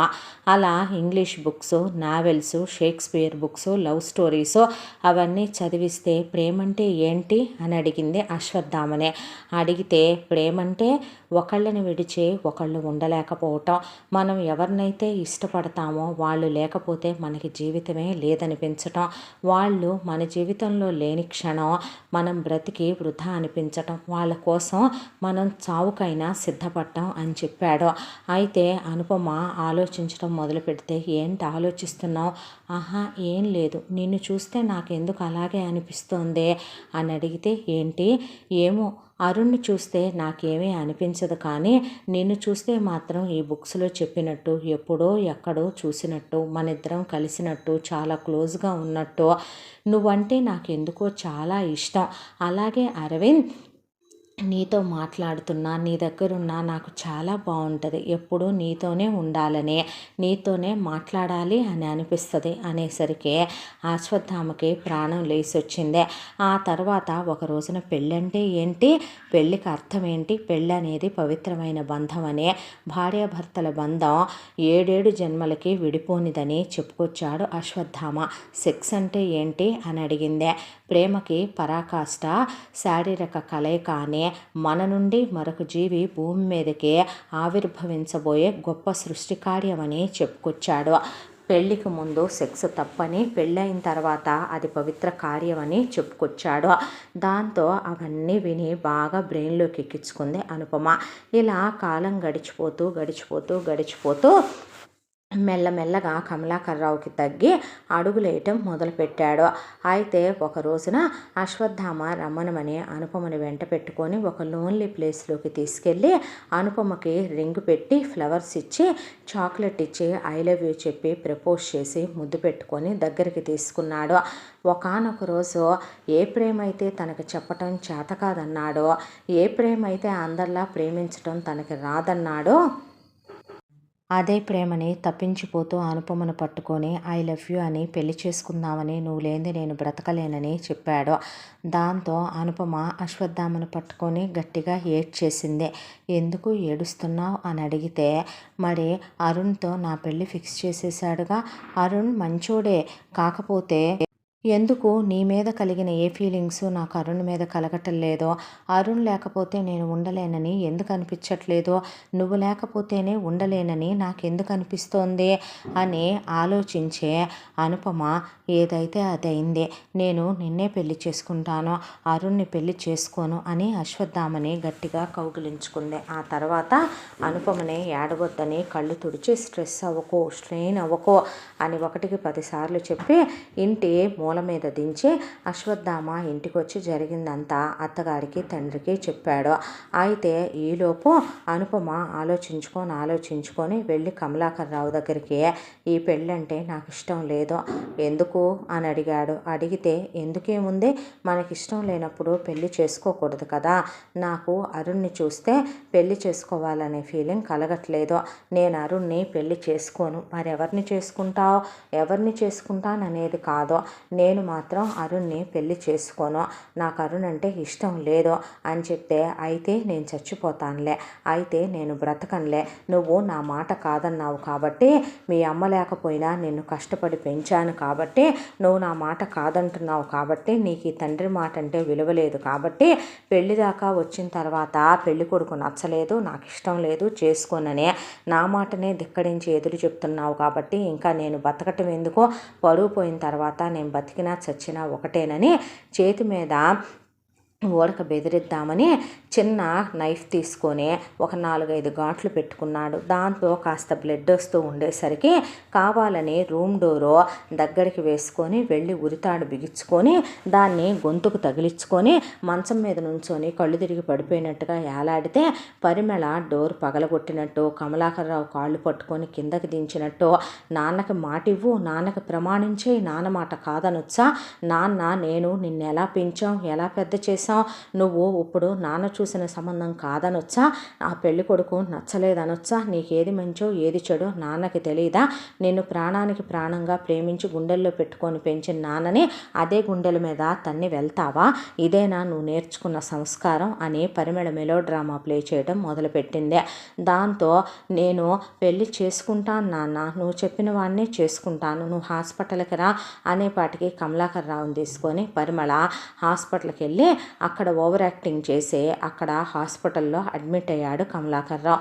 నేను చూసుకుంటానులే నాన్నని, నువ్వు ఇంటికి వెళ్ళి ఏదైనా తినేసి పడుకోమని పరిమళ పిల్లని ఇంటికి పంపించి హైఫై కొట్టుకున్నారు ఇద్దరు.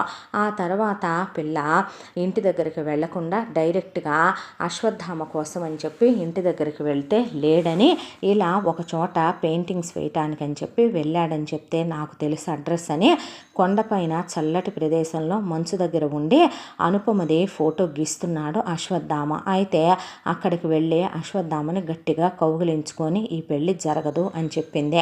ఎందుకు జరగదు అని చెప్తే, నాన్న ఇలా సూసైడ్ అటెంప్ట్ చేశాడని, చేయి కోసేసుకున్నాడని, ఉరిపోసుకోబోయాడని, నాన్న అరుణ్ని చేసుకోపోతే బతకడని, నన్ను అమ్మలేకపోయినా కష్టపడి పెంచి పెద్ద చేసిన నాన్నకి నేను చెడ్డ పేరు తేకూడదని పరిమళ ఆంటీ అందని, నాన్న నా వల్లే చనిపోతాడని చెప్పిందని వెక్కి వెక్కి ఏడ్చి, నాకు బతకాలని లేదో, నువ్వు లేకుండా నేను ఇంకొకళ్ళని పెళ్లి చేసుకుంటే బ్రతకలేను, నాకు అరుణ్ వద్దు, నువ్వే కావాలి, కానీ నిన్ను చేసుకుంటే నాన్న బ్రతకడో, నీ పేరు నేను నాన్న దగ్గర చెప్పలేదో, నేను నిన్ను ప్రేమిస్తున్నాను, నువ్వంటే నాకు చాలా ఇష్టం, నిన్ను ఎందుకు నాకు ఎప్పుడూ ఎక్కడో చూసినట్టు, మనిద్దరం కలిసినట్టు, మనిద్దరం ఏదో చాలా కాలం కలిసి ఉన్నట్టు ఎందుకు అనిపిస్తోంది నాకు అని వెక్కి వెక్కి ఏడ్చింది.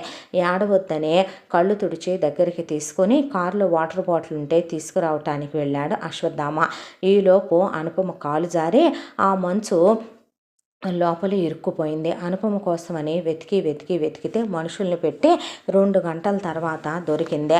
తను ఉంటున్న ఫ్లాట్ దగ్గరికి అనుపమని తీసుకొని వెళ్ళాడు అశ్వత్థామ. డాక్టర్ని పిలిపిస్తే, ఫైర్ ప్లేస్కి దగ్గరగా మంచం జరపండి, వేడి తాగించండి, నేను ఇంజెక్షన్ ఇచ్చాను, ఆమెకి 4-5 బ్లాంకెట్స్ కప్పు ఉంచండి, ఆమెకి మీరు క్లోజ్గా ఉండండి, మీరేమవుతారు ఆమెకి హస్బెండ్ అని చెప్పాడు. అయితే మీరు దగ్గరగా ఉండండి, ఇప్పుడు శారీరక స్పర్శ తప్ప ఏది అంత చల్లదనాన్ని తగ్గించలేదో అర్థం చేసుకోండి, ఇంటిమేట్ అయితే మంచిదని చెప్పి డాక్టర్ వెళ్ళిపోయాడు. ఆ తర్వాత అనుపమని ఫైర్ ప్లేస్ పక్కన పడుకోబెట్టిన, దుప్పట్లు కప్పిన, బ్లాంకెట్లు కప్పిన, రగ్గులు కప్పిన, దగ్గరికి తీసుకున్న, చలి తగ్గట్లేదు. దాంతో తప్పే ఉంది, ఆమె నా భార్య, నేను 3 ముళ్ళు వేసి 7 అడుగులు వేసి నేను ప్రేమించి పెళ్లి చేసి కాపురం చేసుకున్న నా భార్య అని అశ్వత్థామ అనుపమతో శారీరకంగా కలిశాడు. ముందు అతన్ని ఆపాలని చూసిన తర్వాత ఎందుకో తను కూడా అతన్ని దగ్గరికి తీసుకుని అతనిలో కలిసిపోయిన తర్వాత ఆ రాత్రి అలా వాళ్ళు చాలాసార్లు శారీరకంగా కలిశారు. కలిసిన తర్వాత కమలాకర్ రావు ఇలా సూసైడ్ అటెంప్ట్ చేశాడని, ఏదో జరిగిందని తెలిసిన అరుణ్ ఇంటి దగ్గరికి వస్తే వీళ్ళు లేకపోవడంతో హాస్పిటల్ దగ్గరికి వస్తే, ఏం లేదులే కత్తి తెగింది అన్నాడు కమలాకర్ రావుని డిశ్చార్జ్ చేయించి ఇంటికి తీసుకెళ్ళమని డాక్టర్ చెప్పేసరికి అరుణ్ డిశ్చార్జ్ చేయించి ఇంటికి తీసుకొస్తే పరిమళని ఏది అనూహ్య కనపట్టలేదేంటంటే ఇంటికే పంపామే అనేసరికి ఇల్లంతా వెతికి లేకపోయేసరికి ఫోన్ తీసుకొని వెతుక్కుంటూ వెళ్ళాడు అరుణ్. వెళ్ళేసరికి అక్కడ ఒక చోట ఈ అమ్మాయి ఇందాక నిన్న పడిపోయిందని ఒక అతను తీసుకెళ్ళాడు ఫ్లాట్కి అని చెప్పేపాటికి, అలా వెతుక్కుంటూ వెళ్ళేపాటికి అక్కడ ఉన్న ఇక అశ్వత్థామ ఉండే ఫ్లాట్ దగ్గరికి వెళ్ళి కిటికీ తలుపులు అలా తీసుండేపాటికి ఇద్దరు నగ్నంగా బట్టలు లేకుండా అశ్వత్థామ గుండెల మీద అనుపమ పడుకొని అశ్వత్థామ పైకి చూస్తూ అనుపమ తల నిమురుతూ అనుపమని ముద్దు పెట్టుకోవటం చూశాడు అరుణ్. దాంతో ఫ్యాట్మని కిటికీ తలుపేసేసి అక్కడి నుంచి బరబరా వెళ్ళిపోతుంటే ముందు తను లేచి బట్టలు మార్చుకుని అనుపమకు బట్టలు తొడిగి దుప్పటి కప్పి పడుకోబెట్టి ఆ తర్వాత రూమ్కి తాళం వేసి కిటికీలు క్లోజ్ చేసి బయటకు వచ్చి చూస్తే అరుణ్ పరుగున వెళుతుంటే అరుణ్ వెనకాలే ఫాలో అవుతూ అశ్వత్థామ కూడా బయలుదేరి ప్రభాకర్ రావుకి అట్నుంచి కృష్ణవేణికి తమ దగ్గర ఉన్న ఒక 20 మంది మనుషులకి ఫోన్ చేశాడు అశ్వత్థామ. వాళ్ళందరూ కాసేపట్లోనే కమలాకర్ రావు ఇంటి దగ్గర ప్రత్యక్షమైతే అరుణ్ ఇంటి దగ్గరికి వెళ్ళి, అమ్మాయి కనపడిందా, ఏది నా కూతురు అని అడిగాడు కమలాకర్ రావు. కనపడింది, ఒకడితో నగ్నంగా నీ కూతురు బట్టలు లేకుండా కులుకుతుంది, నీ కూతురు ఒకడితో పక్క పంచుకుందే, నీ కూతురు కులత, నీ కూతురు పతిత, నీ కూతురు క్యారెక్టర్లెస్ది, నీ కూతురు వేశ్య, పైకి కనపడదు కానీ అదే మదపిచ్చి ఉన్న ఆడదే, కాబట్టేనా దాన్ని నువ్వు ఇలా చెప్పి డ్రామాలేసి నాకిచ్చి చేద్దాం అనుకుంటున్నావు అనేసరికి పిచ్చిగా వాగితే పళ్ళు రాలిపోతాయి, పగిలిపోతాయి. అది మా అమ్మరా, నీ ఇష్టం వచ్చినట్టు మాట్లాడావంటే దవడ పగిలిపోద్ది అన్నాడు కమలాకర్రావు. అనేసరికి నీ అమ్మ కూడా ఇలాగే రోజుకొకటితో గంటకొకటితో పక్క పంచుకొని కందేంట్రా నిన్ను, అలాంటివి దాన్నే నాకిచ్చి చేద్దామనుకుంటావా అనేసరికి అప్పుడే లోపలికి వచ్చేశారు ప్రభాకర్రావు, అశ్వత్థామ.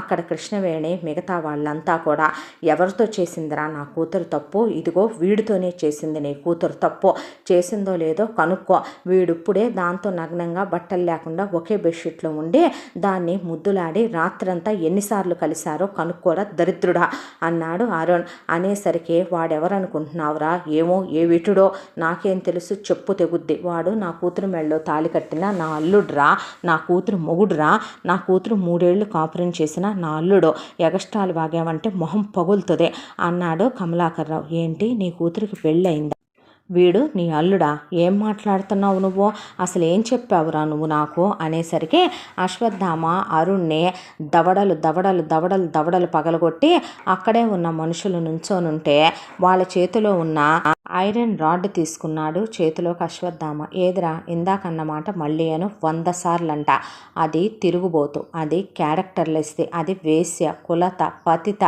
అది హీనమైన ఆడదే, అది మదపిచ్చి మగపిచ్చి ఉన్న ఆడదే, అది నీతో కులికిన మాట నిజం, అది బజార్ ఆడది, బరితెగిచ్చిన ఆడదే, పిచ్చిదాని ముసుగులో అది నాటకం వేస్తుంది, అది పిచ్చిది కాదు ఏమీ కాదు, నాటకాలేకరా అని అరుణ్ అనేపాటికి అశ్వత్థామ కోపం కట్టలు తెంచుకొని తుక్కు ర్యాక్ కొట్టాడు అరుణ్ణే. కొడుతూనే అది నేను ప్రేమించి నా ప్రాణం అనుకొని నా కోసం ఈ కుక్కని కాదనుకొని వచ్చిన నా పంచప్రాణాలైన నా భార్య అనుపమ అనే మ్యారేజ్ సర్టిఫికెట్ మొహం మీద కొట్టి మనస వాచ కర్మణ కొన్ని వేల మందిలో దాన్ని నేను 7 అడుగులు వేసి అగ్ని సాక్షిగా అరుంధతి సాక్షిగా 3 ముళ్ళేసి ధర్మేచ అత్తేచ కామేచ నాతిచరామి అని ప్రమాణం చేసి పెళ్లి చేసుకున్న నా భార్య, నేను నా భార్యతో శారీరకంగా కలవటం తప్పెలా అవుద్దిరా, వీడు నీతో అబద్ధాలు చెప్తే నువ్వు నా పెళ్ళాన్ని క్యారెక్టర్లు ఇస్తంటావంట్రా, అసలు నీకు క్యారెక్టర్ ఏడ్చిందంట్రా, నువ్వు పిచ్చిదానిలా కనపడుతుందలే తిక్కలదానిలా కనపడుతుందలే, వీడి దగ్గర 25 కోట్ల ఆస్తుంది, వీడెటు 10 కోట్లు నీకు పడేస్తానన్నాడని నువ్వు ఇల్లరికం రావటానికి ఇష్టపడి నా పెళ్ళాం అందగత్తె కాబట్టి పిచ్చిదానిలా అమాయకురాల్లా ఉంది కాబట్టి రోజుకో దాంతో తిరిగినా దానికి తెలియదు కాబట్టి నీ మీద నేను ఫోకస్ పెట్టలేదనుకుంటున్నావా, కనుక్కోలేదనుకుంటున్నావా, ఆఫ్టర్ ఆల్ నెలకి 50,000 కూలికి పనిచేసే కూలి ఎదవా నువ్వు, నా పెళ్ళాన్ని అనేంత రేంజ్ నీకుందా, నేనేంటో తెలుసా, నా స్టేటస్ ఏంటో తెలుసా, ఇరిసేయండిరా వీణ్ణి అన్నాడు అశ్వత్థామ. దాంతో అరుణ్ణి ఏ జాయింట్కి ఆ జాయింట్ విరిచి వదిలిపెట్టారో అశ్వత్థామ మనుషులు.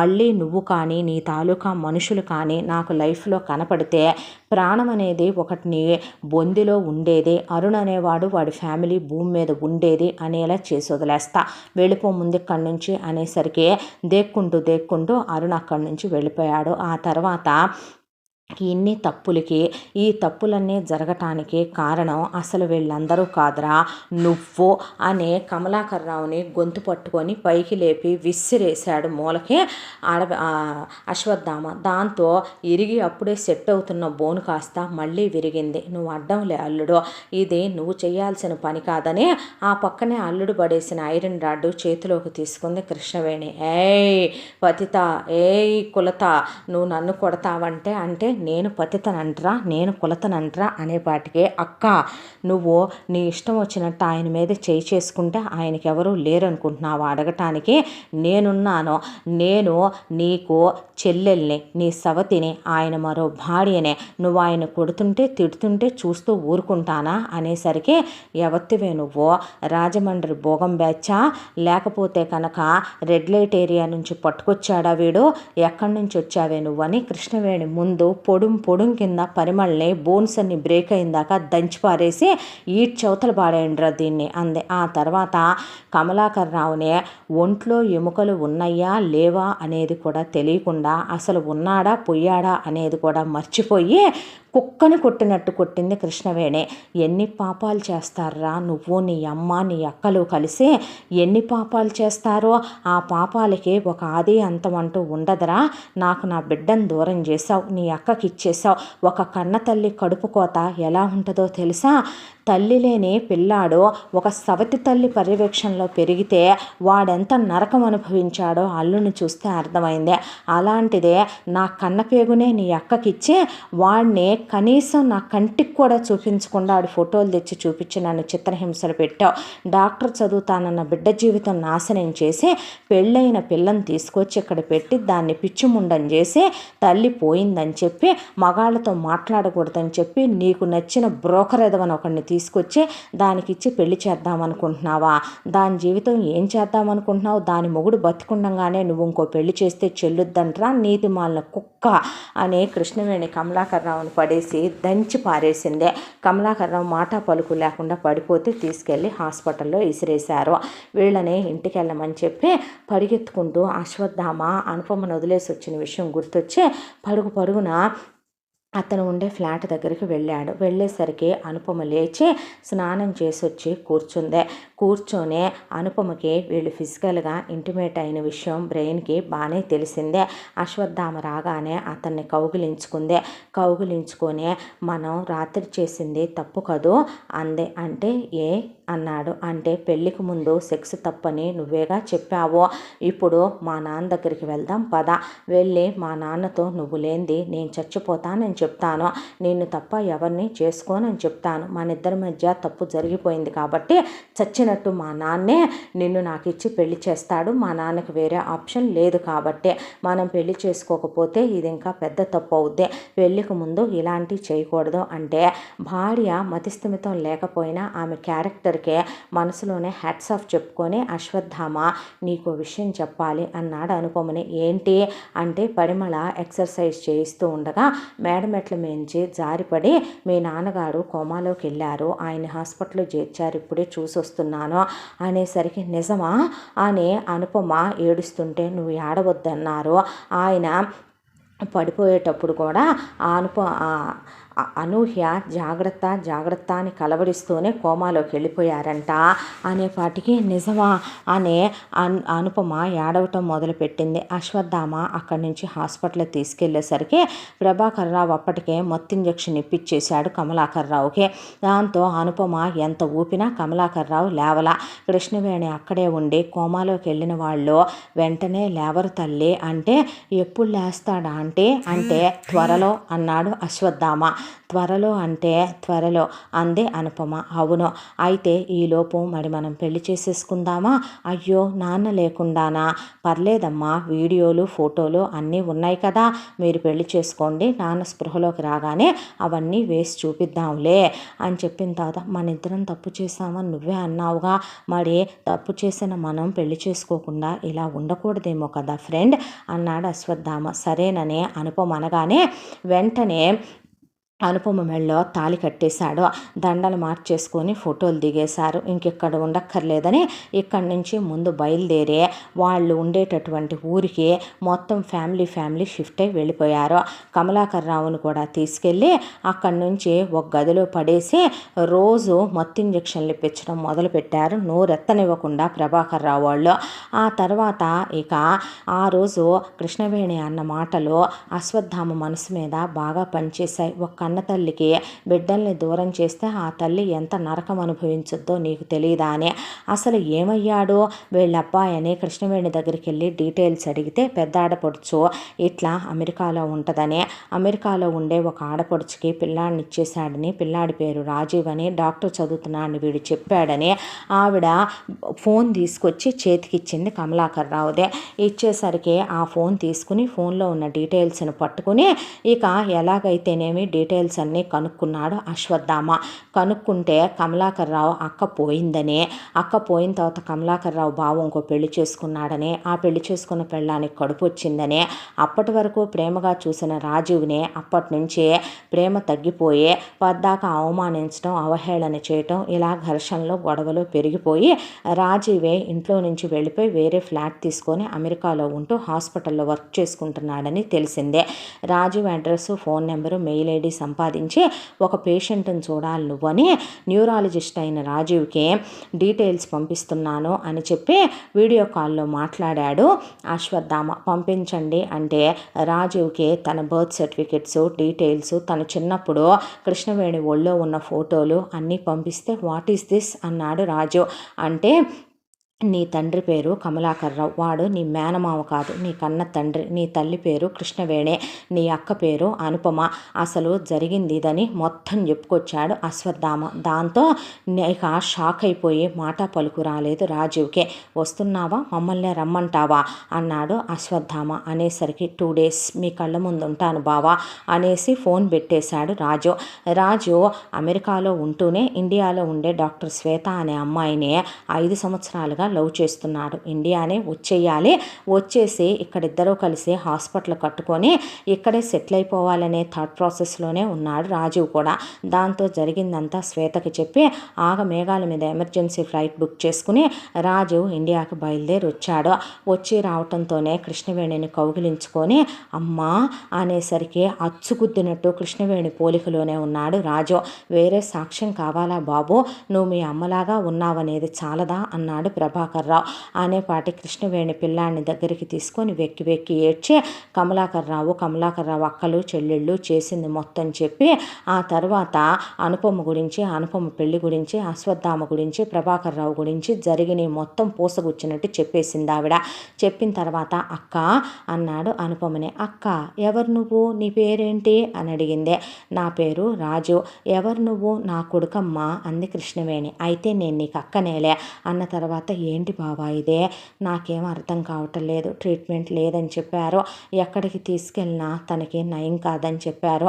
తను ఎలా ఉన్నా నాకు ఇష్టమే, తను ఎలా ఉన్నా నాకు ప్రాణమే. కాకపోతే మా మధ్య ఉన్న ఎన్నో స్వీట్ మెమరీస్, తను చదువుకున్న పెద్ద చదువు, తన తెలివితేటలు అవన్నీ తను మర్చిపోయి ఇలా ఉంటోందనే బాధ నాకు అని అశ్వత్థామ కన్నీళ్లు పెట్టుకున్నాడు. దాంతో ఏడవకు బావా, నేను న్యూరాలజిస్ట్నే, పెద్ద పెద్ద జబ్బులకు కూడా ఇప్పుడు అడ్వాన్స్ ట్రీట్మెంట్లో ఎంత టెక్నాలజీ డెవలప్ అయింది, ఎన్నొచ్చాయి చెప్పు, నేనిక ఇండియాలోనే ఉంటాను, అక్కకి ట్రీట్మెంట్ చేద్దాం, నువ్వు కంగారు పడకు అని అనుపమని తీసుకెళ్ళి అన్ని చెకప్లు చేయించాడు రాజు. చేయించితే అనుపమకి క్యూర్ అవ్వచ్చని, ఒక సర్జరీ ఉందని, కాకపోతే ఆ సర్జరీ చేస్తే అది క్రిటికల్ సర్జరీ అని ఆ విషయం కూడా రాజు వచ్చి అశ్వత్థామకి చెప్పాడు. అంటే ప్రాణాలకు ప్రమాదమారా అని అడిగాడు అశ్వత్థామ. అంటే బావా ఆపరేషన్ చేయటానికి 3 years టైం పట్టుద్ది, ఆల్రెడీ 1 year గడిచిపోయింది కాబట్టి ఇంకొక 2 years నువ్వు అక్కని ఇలాగే మేనేజ్ చేసుకోగలిగితే కనుక మనం అక్కని ఈలోపు ట్రీట్మెంట్ ఇస్తూ మెడిసిన్స్ వాడుతూ హెల్తీగా ఉంచి మనం అన్నిటికీ సిద్ధం చేసి ఆపరేషన్కి ప్రిపేర్ చేసుకోవాలి. ఆపరేషన్ సక్సెస్ అయితే అక్క పాత అనుపమ అవుతుంది, అవ్వకపోతే అన్నాడు అశ్వత్థామ. అనూహ్యగా మిగిలిపోద్ది బావా అన్న తర్వాత పర్వాలేదురా, అది ఎలా ఉన్నా ఓకే నాకు, దాని ప్రాణానికి ఏమన్నా అయితే మాత్రం మీ బావ కూడా ఉండడని గుర్తుపెట్టుకో బావా, నేను డాక్టర్నే, ప్రతి దానికి నీ వేలో నేను ఆలోచించను, నా వరకు నేను పేషెంట్కి క్యూర్ చేయాలనే కదా ఆలోచిస్తాను, నువ్వు బాధపడకు, తను నీ భార్యే కాదు నా అక్క కూడా కదా అన్న తర్వాత కృష్ణవేణి రాజువును పట్టుకొని ఏడ్చి, దానికి నువ్వంటే చాలా ప్రేమరా, ఎన్నిసార్లు అనేదో తెలుసా, వీడు నీ ఫోటోల్ని తీసుకొచ్చి ఇచ్చినప్పుడల్లా తమ్ముడు ఇప్పుడు పెద్దోడై ఉంటాడు కదమ్మా, నీలానే ఉన్నాడు కదమ్మా, వాడికి పాపం మనమెవరమో తెలియదు కదమ్మా, తెలిస్తే మన కోసం వస్తాడు కదమ్మా, తమ్ముడితో నేను ఆడుకునేదాన్ని కదో, వాడికి నోట్లో ముద్దలు పెట్టేదాన్ని కదో, రాఖీకి రాఖీ కట్టేదాన్ని కదమ్మా, వాడికి నువ్వు గోడు ముద్దలు చెప్పి మా ఇద్దరిని ఒళ్ళో కూర్చోబెట్టుకొని కథలు చెప్పేదానివి కదూ, ఇద్దరం కలిసి స్కూల్కి వెళ్ళే వాళ్ళం కదో, ఇద్దరం ఆడుకునే వాళ్ళం కదో, నా పెళ్ళికి బావుమరిదిగా మా ఆయన కాళ్ళు కడిగేవాడు కదో అని ఎన్నెన్నో చెప్పేదిరా. చివరికి దాన్ని పిచ్చిదాన్ని చేసేసాడురా త్రాష్టుడు, మలప త్రాష్టుడు అని చెప్పింది కృష్ణవేణి. దాంతో రాజు అప్పటి వరకు కూడా కమలాకర్రావుని చూడలా. కరెక్ట్గా కమలాకర్రావుని చూద్దాం అనుకుంటున్న సందర్భంలో ఇన్ని సంవత్సరాలుగా దేశాల మీదకి వెళ్ళిన కమలాకర్రావు తండ్రి తిరిగి వచ్చాడు. ఆయన తిరిగి వస్తే ఎవరండి మీరు అని అడిగితే కృష్ణవేణి ఆయన గురించి ఆయన చెప్తే మావయ్య గారు అని ఆయన్ని పట్టుకొని బావురుమని జరిగిందంతా చెప్పి ఏడ్చింది కృష్ణవేణి. దాంతో పోయిన కూతుళ్ళ గురించి ఆయన ఏమీ బాధపడలేదు, ఎందుకంటే అవి అచ్చుగుద్దినట్టు ఆయన భార్య లాంటివేనని, ఆయనకు పుట్టలేదని ఆయనకి తెలుసు. కమలాకర్రావు కూడా అలాంటి తప్పుడు వెధవలా తయారయ్యి కోడలి జీవితాన్ని కాలరాసి ఆమెకు మాతృత్వాన్ని దూరం చేసి చివరికి కూతురు బ్రతుకు ఇలా చేసి అల్లుడి జీవితంతో ఆటాడాడని తెలిసిన ఆయన ఎక్కడున్నాడమ్మా వాడు అని చెప్పి మనవణ్ణి దగ్గరికి తీసుకొని ఆ తర్వాత లోపలికి వెళ్ళి కమలాకర్రావుని మత్తులో నుంచి బయటకు వచ్చేలా చేయమనమని కుక్కని కొట్టినట్టు కొట్టి పక్కనే కూర్చొని, నీ అమ్మని నేను కొట్టానా, నీ అమ్మని నేను తిట్టానా, నీ అమ్మ కులత కాదంట్రా, నీ అమ్మ పతిత కాదో, నీ అమ్మ వేసల కన్నా హీనమైన ఆడద కాదంట్రా, అసలు మిమ్మల్ని అది ఎవడక్కందరా, నా ఇంటి పేరు ఇచ్చి మీకు నా ఆస్తిని మీ మొహానేసి నేను పోయాను, అలాంటిది కోడల్ని పట్టుకొని నరకాలు పెడతావా, నీకు ఈ శిక్ష సరిపోదో, ఒరేయ్ వీడికి నోరు పనిచేసినంత కాలం, వీడికి కళ్ళు చెవులు పనిచేసినంత కాలం ఎప్పటికైనా వీడు ప్రమాదమే, కాబట్టి వీడి శరీరంలో ఒక్క అంగం కూడా పనిచేయకూడదు, నువ్వు డాక్టర్ చదివింది మీ అమ్మ కోసం మీ అక్క కోసమేనేమో లేరా, వీడు ఎన్నాళ్ళని నీ దగ్గరకు వచ్చి అబద్ధాలు చెప్పు అనేసరికి రాజీవ్ దగ్గరికి వెళ్ళి, ఏరా నువ్వు నా మేనమావా, నీకు భార్య పోయిందా, నాకు ఎవరూ లేరా, నాకు నీ అక్క అమ్మ, నీ బావ నాకు నాన్న, నేను అనాథలాగా వాళ్ళ దగ్గర వదిలేస్తావా, మా అమ్మ దగ్గర నుంచి నన్ను మొత్తం మందిచ్చి వాళ్ళకిచ్చి పంపించేస్తావా, చివరికి నీ బావ ఇంకో పెళ్లి చేసుకొని నన్ను ఇంట్లో నుంచి గెంటేసే స్థితికి నన్ను తీసుకొస్తావా, అసలు ఎలా కనపడుతున్నానురా నేను నీకు అని చెప్పి రాజు ఒకే ఒక్క ఇంజెక్షన్ మొత్తం కళ్ళు చెవులు తప్ప బాడీలో నోటితో సహా ఏ పార్ట్లు పనిచేయకుండా ఉండేలాగా ఇంజెక్షన్ ఇచ్చేశాడు కమలాకర్రావుకే. మొత్తం చచ్చుబడిపోతే నీ చెవులు వినపడుతున్నాయిగా తాత, వీడికి ప్రతిరోజు వీడి అమ్మ గురించి చెప్పు నువ్వు, అలాగే వీడి అక్కల గురించి చెప్పాలి నువ్వు, అలాగే వీడు ప్రతిరోజు కూడా బతికున్నంత కాలం వీడి కళ్ళతో అన్నీ చూడాలి, చెవులతో అన్నీ వినాలి, మా అమ్మని వీడు పెట్టిన నరకాలకి వీడి అంగాంగాలు ఇలాగే చచ్చుబడిపోవాలి అని ఒక మెయిల్ నర్సుని తీసుకొచ్చి వాడి దగ్గర పడేస్తే, ఏమైంది నాన్నకి అని అడిగింది అనుపమ. ఏం లేదక్క, నాన్న పరిమళతో మీ నాన్నగారు ఎఫ్ఐఆర్ పెట్టుకున్నారు. ఏంటి అందే అనుపమ. అనేసరికి నిజమేరా అన్నాడు అశ్వత్థామ. ఏంటి నిజం అంటే, అంతకుముందు పరిమళతో కలిసి శారీరకంగా కలిసినయే, పరిమళతో సరసాలాడిని, లిప్ కిస్సులు పెట్టుకున్నాయి వీడియోలు ఫోటోలన్నీ అనుపమకు చూపిస్తే, చీచి వీడెలాంటి వాడా, అందుకే అసహ్యం వేస్తోంది నాకు వీడంటే, చీచి అన్న తర్వాత, అందుకే కదమ్మా చీరల మీద చీరలు మార్చుకునేది పరిమళ అంది కృష్ణవేణి. అనేసరికి కమలాకర్రావు దగ్గరికి వెళ్ళి, ఛీ నువ్వు నాన్నవి కాదు, నువ్వు నీచుడివి, నువ్వంటేనే నాకు అసహ్యం వేస్తోందే, తప్పుడు పనులు చేయకూడదని నాకు నీతులు చెప్పి నువ్వు చేసిందేంట్రా, ఠూ అని మొహం మీద ఉమ్మూసొచ్చింది అనుపమ. నీ కూతురే నిన్ను అసహించుకుంటుంటే నీకు ఎలా ఉందరా, అనుభవిద్దు కానీ ఇంకా అనుభవిద్దు కానీ అని రాజు 2 సంవత్సరాల తర్వాత అనుపమకి ఆపరేషన్ చేశారు. ఆపరేషన్ చేసిన తర్వాత బయటకు వచ్చిన రాజు వైపే చూస్తూ కళ్ళు ఎర్రగా అయిపోయి కళ్ళల్లో నీళ్లతో అలాగే కూర్చొనున్నాడు అశ్వత్థామ.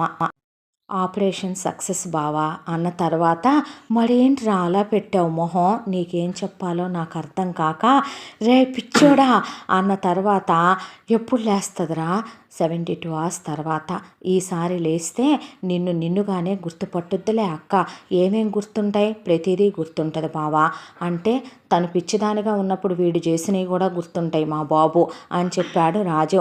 చెప్పేసరికి 72 గంటల తర్వాత అందరి గుండె కొట్టుకోవటం వాళ్ళ చెవులకు కూడా వినపడుతుంది. దాంతో అనుపమ గదిలోకి అందరూ వెళ్ళారు. వెళ్ళేసరికి ముందు కళ్ళు తెరిచిన తర్వాత అశ్వత్థామని దగ్గరికి రమ్మనమని చెయ్యి ఊపితే వెళ్ళాడు. వెళ్ళిన తర్వాత ఐ లవ్ యూ అందే. ఇంత ప్రేమిస్తాడా ఏ మగాడైనా ఏ భార్యనైనా, పిచ్చిదైపోయిన పెళ్ళాన్ని కూడా మళ్ళీ తిప్పి ప్రేమించి మరీ పెళ్ళాంతోనే ఇంటిమేట్ అయ్యి పెళ్ళాన్నే మళ్ళీ తాళి కట్టి పెళ్లి చేసుకుంటాడా, నువ్వు చేసింది తప్పు కాదు అని అడిగితే దగ్గరికి తీసుకొని కళ్ళల్లో నీళ్ళు ఆగక ముద్దు పెట్టుకొని, కాదుగా తప్పు కాదుగా నాదిగా అని దగ్గరికి తీసుకొని అలా ముద్దు పెట్టుకొని ఇద్దరు ఇద్దరు కౌగిలించుకున్నారు. ఆ తర్వాత చాలా బాధ పెట్టేశాను కదమ్మా నిన్న ఆంటీ ఆంటీ అని అనేసరికి పోవే తింగరదానా అంది కృష్ణవేణి. ఎలా ఉన్నారు మావయ్య, మిమ్మల్ని అంకుల్ అంకుల్ అని ఇబ్బంది పెట్టేశాను కదో, ఏరా రాజు అనేసరికి అక్క ఏరా నీ పేరేంటని అడిగానని బాధపడ్డావేమో కదో అనేసరికి రాజు అలా అక్కని కౌగిలించుకొని అలా అందరూ కలుసుకున్న తర్వాత తగ్గిన తర్వాత అనుపమకి ఇంటికి తీసుకొచ్చారు. ఇంటికి తీసుకొచ్చిన తర్వాత 1 ఇయర్కి తనకు పూర్తిగా క్యూర్ అయింది. ఆ తర్వాత అశ్వత్థామ అనుపమని తీసుకొని మళ్ళీ ఒకసారి హనీమూన్కి వెళ్ళొచ్చి ఇద్దరు చాలా అన్యోన్యంగా క్లోజ్గా ఉండి వీళ్ళిద్దరూ ఆఫీస్కి వెళ్ళటం మొదలుపెట్టారు. మొదలుపెట్టిన తర్వాత మళ్ళీ 1 సంవత్సర కాలం గడిచిపోయింది. అనుపమ ప్రెగ్నెంట్ అయింది. ఆ తర్వాత ట్విన్స్ పుట్టారు, పాప బాబు. కృష్ణవేణి ఆనందానికి అవధుల్లేవో. ఈ సంవత్సరంలో నేను చేయాల్సిన పని ఇంకొకటి ఉందని అనుపమ కడుపుతో ఉండగానే ప్రభాకర్ రావు రాజీవ్ని నీ దగ్గర ఆ ఇంజెక్షన్ లాంటి ఇంజెక్షన్లో ఇంకా ఉన్నాయా బాబు అంటే దేనికి అంకుల్ అన్నాడు. ఏమీ లేదులేయ్యా, నాకు ఇంకో పని ఉంది చేయాల్సిందే అంటే అందరికీ ఆ ఇంజెక్షన్ ఇచ్చే పనిష్మెంట్ సరిపోదేమో ఆలోచించండి అంకుల్ అన్నాడు రాజు. దాంతో నిజమే కదా అని ప్రభాకర్ రావు అప్పటిదాకా మదాలసని మంజరిని రమణని ఒక గోడౌన్లో వేసుంచి అప్పుడు వెళ్ళాడు. ఆయన గోడౌన్ దగ్గరికి వెళ్ళి శాశ్వతంగా వీళ్ళు చేసిన తప్పుకి పాపానికి వీళ్ళు బయటికి రాకుండా ఇక అసలు ఎక్కడుందో ప్రపంచానికి దూరంగా ఒక అడవి ప్రాంతంలో ఉన్న పిచ్చివాళ్ళు తప్పులు పాపాలు చేసిన కర్ణ కఠోరమైనటువంటి నేరాలు చేసినటువంటి వాళ్ళందరినీ పెట్టే ఒక అసైలంలో మదాలసని మంజరిని ఒక అర్ధరాత్రి పూట ఆయనే మత్తు ఇంజెక్షన్లు ఇప్పించి రాజీవ్తో తీసుకెళ్ళి వదిలేసి వచ్చాడు. శాశ్వతంగా మీకున్న మదపిచ్చికి, మీకున్న అహంకారానికి, బలుపుకి, కొవ్వుకి మీకు నేను విధిస్తున్న శిక్ష ఇది అని వెనక్కి తిరిగి కూడా చూడకుండా వచ్చి మీలాంటి వాళ్ళని బయట ప్రపంచాల్లో వదలకూడదు, ఎప్పటికైనా ప్రమాదమే అని ఇద్దరి కింద చెరొక 50 లక్షల రూపాయలు సూట్ కేసులు ఇచ్చి వీళ్ళు పోయిన శవాలు కూడా ఇక్కడే ఉండాలి, ప్రతి నెల వీళ్ళ ట్రాక్ రికార్డు నా ఫోన్కి రావాలి, అప్పుడప్పుడు నేను వస్తానే బయట జరిగేవన్నీ మీ ఇద్దరికి చెప్తా, మీరు షాకులే ఇస్తారో వీటిని బతికుండంగానే ఎక్స్పెరిమెంట్లకే వాడుకుంటారో మీ ఇష్టమని వదిలేసి వచ్చాడు ప్రభాకర్ రావు. ఆ తర్వాత ఇక మంజరి భర్త రమణ వాడిని బయటికి తీసుకొచ్చి కుక్కని కొట్టినట్టు కొడితే గడ్డాలు పెరిగిపోయి ఎముకలు పోగైపోయి ప్రభాకర్ రావు కాళ్ళ మీద పడి మీరు నన్ను వదిలేస్తే అసలు నేను ఈ దేశమే వదిలి వెళ్ళిపోతాను అయ్యగారు, మీ కాళ్ళు పట్టుకుంటాను అనేసరికి వాడిని అక్కడి నుంచి ఒక 20 లక్షలు పడేసి మళ్ళీ నువ్వు నా కంటికి కాదు కదా అసలు నేను బతుకున్నానని కూడా మీకు తెలియదండి అనేసరికి నీ కుటుంబం మొత్తం ఎక్కడున్నా నాకు తెలుస్తారని గుర్తుపెట్టుకోరా అనేసరికి అసలు మా కుటుంబమే ఇక్కడ ఉండమయ్యగారు, మా వాళ్ళు మాకు తెలిసిన వాళ్ళు వేరే చోట దుబాయ్లో ఉన్నారండి, అక్కడికి వెళ్ళిపోతామని రమణ వాళ్ళ అమ్మ నాన్న అలాగే రమణ వాళ్ళ అన్నయ్య వదిన పిల్లలతో సహా దుబాయ్ పారిపోయాడు వాడు. దాంతో దరిద్రం వదిలిపోయిందని పేడా విరగడయ్యాక అనుపమకి డెలివరీ పిల్లలు పుట్టడం అంతా అయిపోయాక అశ్వత్థామ ఒక రాఖీ పండగ రోజు రాజీవ్కి అనుపమ రాఖీ కట్టిందే. ఇంతకీ నా గిఫ్ట్ ఏది అని అడిగితే నీకు వాడు గిఫ్ట్ ఇవ్వటం కాదు, ఇన్నాళ్ళ తర్వాత వాడొచ్చినందుకు వాడంతా ఆపరేషన్ చేసి నిన్ను నాకు గిఫ్ట్గా ఇచ్చినందుకు మనమే వాడికి లైఫ్ టైం గుర్తుండిపోయేలా ఒక గిఫ్ట్ ఇద్దాంలే, 1 కాదు 2 అన్నాడు ప్రభాకర్ రావు. అవును 2 ఏంటి బావా అన్నాక బ్లైండ్ ఫోల్డ్స్ కట్టి అశ్వత్థామ ఇంట్లో వాళ్ళందరినీ తీసుకెళ్ళి రాజీవ్ని ఒక చోట నుంచోబెట్టి బ్లైండ్ ఫోల్డ్స్ ఓపెన్ చేశాడు. ఓపెన్ చేస్తే అక్కడ ఎదురుగా రాజీవ్ సూపర్ స్పెషాలిటీ హాస్పిటల్స్ అనే పేరు రాసింది. బావా ఏంటిదంతా అంటే ఏరా నేనుండగా నువ్వు ఒంటరివాడివి ఎలా అవుతావో ఇది నీ హాస్పిటల్, నువ్వు చదివిన చదువుకి ఒక ప్రయోజకత్వం ఉండాలి, ఒకప్పుడు మీ అక్క చదువుకోవాలనుకుంటే మీ నాన్న వల్ల తన కళ కలగానే మిగిలిపోయింది, కానీ ఆ కళని భగవంతుడు నీ రూపంలో నెరవేర్చాడు, నెరవేర్చినప్పుడు నువ్వు ఇలా డాక్టర్ అవ్వటమే కాదు, మీ అక్కలాగా క్రిటికల్ కండిషన్లో ఉన్న ఎంతోమందికి ప్రాణాలు పోయాలి. వారంలో 2 రోజుల పాటు ఇక్కడ చిన్నపిల్లలకి అలాగే చాలామందికి ఫ్రీ ఆపరేషన్లు చేసి మనం ఫ్రీ ట్రీట్మెంట్లు ఇవ్వబోతున్నాం. వాళ్ళ దగ్గర నుంచి మనం రూపాయి కూడా ఆశించబోవట్లేదు. ఎంత క్రిటికల్ కండిషన్లో ఉండే వాళ్ళకు కూడా పావలా తీసుకోకుండా ఫ్రీ ట్రీట్మెంట్ ఇవ్వు. అన్ని ఎక్విప్మెంట్లు తెప్పించి నీకోసం రెడీగానే పెట్టాను. నీకెలా తెలుసు బావా వాటన్నిటి గురించి? ఎలా అంటే డాక్టర్ రాజీవ్ అమెరికాలో ఉండి ఇండియాకి నెట్ వేసి మరీ ఇండియాలో ఉండే డాక్టర్ శ్వేతని లవ్ చేశాడు కదా, డాక్టర్ శ్వేత ఇచ్చిందిలే నాకు ఆ లిస్టు అనేపాటికి బావా నాకు తెలియదు అనుకుంటున్నావా ఏంట్రా? నీ గురించి నువ్వెక్కడున్నావు అనేది కనుక్కోటానికే నాకు పట్టింది వారం. అలాంటిది నువ్వు ఇక్కడికి వచ్చిన తర్వాత ఎవరితో ఫోన్లు మాట్లాడుతున్నావు, ఎవరికి మెసేజ్లు చేస్తున్నావు, ఎందుకు నవ్వుకుంటున్నావు, ఎందుకు మురిసిపోతున్నావు, ఎవరికి పర్సనల్ స్పేస్ ఇచ్చి వెళ్ళి కలిసి వస్తున్నావు, నువ్వు తెగ బ్లష్ అయిపోతున్నావు అనేది కనుక్కోలేనా అని శ్వేత వాళ్ళ అమ్మ నాన్నతో మాట్లాడాను. వాళ్ళకు కూడా నువ్వంటే ఇష్టమేనంటగా అని చెప్పి మీ పెళ్ళికి మీ ఎంగేజ్మెంట్కి ముహూర్తాలు కూడా రెడీ అయిపోయినాయి. పద హాస్పిటల్ ఓపెన్ చేద్దు కానీ నువ్వే చేయి బావా నీ చేత్తో. నీలాంటి గొప్ప వ్యక్తి ఎక్కడా ఉండడో. ఇంత ప్రేమానుబంధాలు ఇన్నాళ్ళు దూరం చేసుకున్న దురదృష్టవంతుణ్ణి కాదు నేను. అక్కకి నీలాంటి భర్త దొరకటం నిజంగా అక్క చేసుకున్న పూర్వజన్మ పుణ్యమే అన్న తర్వాత పెద్ద మాటలు మాట్లాడుకోయ్ అని అత్తగారి చేత తండ్రి చేత ఓపెన్ చేయించాడు అశ్వత్థామ హాస్పిటల్నే. ఆ తర్వాత రాజు శ్వేత వాళ్ళతో పాటు ఇంకొంతమంది స్పెషలిస్టులు ఎక్స్పర్ట్లు కలిసి హాస్పిటల్ని రన్ చేయడం మొదలుపెట్టారు. ఆ తర్వాత రాజీవ్కి ఎంగేజ్మెంటు పెళ్ళి, ఆ తర్వాత రాజీవ్ కూడా 2 పిల్లలు పుట్టారు. అందరూ కలిసి ఉంటూ సంతోషంగా ప్రేమానుబంధాల మధ్య ఆ కుటుంబం ఎంతో ఆనందంగా ఉంటుంది. చెడైనా మన జీవితంలోకి వచ్చినప్పుడు ఆ చెడుకి ఎక్కడో ఒక దగ్గర చెక్ పెట్టాలి. అశ్వత్థామ చేసిందే అదే. అశ్వత్థామ అసలు చెడు అనేది ఎక్కడుందో దాన్ని ఏరుకు రావటం మొదలుపెట్టాడు కాబట్టి అది మదాలస దగ్గర మొదలుపెట్టి కమలాకర్ రావు కమెడియన్ లాగా కనపడి కుతంత్రాలు చేసే కమలాకర్ రావు దగ్గర చెక్ పెట్టడంతో పూర్తయింది అతను అనుకున్నదే. అత్తగారికి తన 2 పిల్లల్ని దగ్గరికి చేర్చాడు. అలాగే తన తండ్రికి మనశ్శాంతిని ప్రశాంతతని ఇచ్చాడు. తన భార్యని తన సొంతం చేసుకున్నాడు. ఆమెని తల్లిని చేసి ఇప్పుడు తను కంప్లీట్ ఫ్యామిలీ మ్యాన్ అయ్యాడు. ప్రేమించి పెళ్లి చేసుకున్న భార్యనే కేవలం మంచిలోనే కాదు చెడులోనో, చివరికి ఆమె పిచ్చిదై మతిస్థిమితం కోల్పోయినప్పుడు కూడా ఆమెను వదలకుండా తన తోడై నీడై తనలో సగమై తనకి తానున్నాననే ధైర్యాన్ని దన్నుని ఇస్తూ ప్రొటెక్టివ్గా చూసుకుంటూ ప్రతిక్షణం ఆమె తాను తానే ఆమె అన్నట్టుగా ఆమెని కాపాడుకుంటూ వచ్చాడో. ఒక భర్త అనే మాటకి నిజమైన అర్థమేమో అశ్వత్థామ. ఈ ప్రేమానుబంధం ఇలాగే 100 ఏళ్ల పాటు చల్లగా ఉండాలని మనస్ఫూర్తిగా కోరుకుంటూ ఇంతటితో ఈ కథ సమాప్తం. మళ్ళీ మరొక మంచి కథతో కలుసుకుందాం. తప్పకుండా మన ఛానల్ సబ్స్క్రైబ్ చేసుకోండి. ఈ కథను మనకు అందించిన కథా రచయిత్రి జి. యామిని శ్రీనివాస్ గారు. Thank you.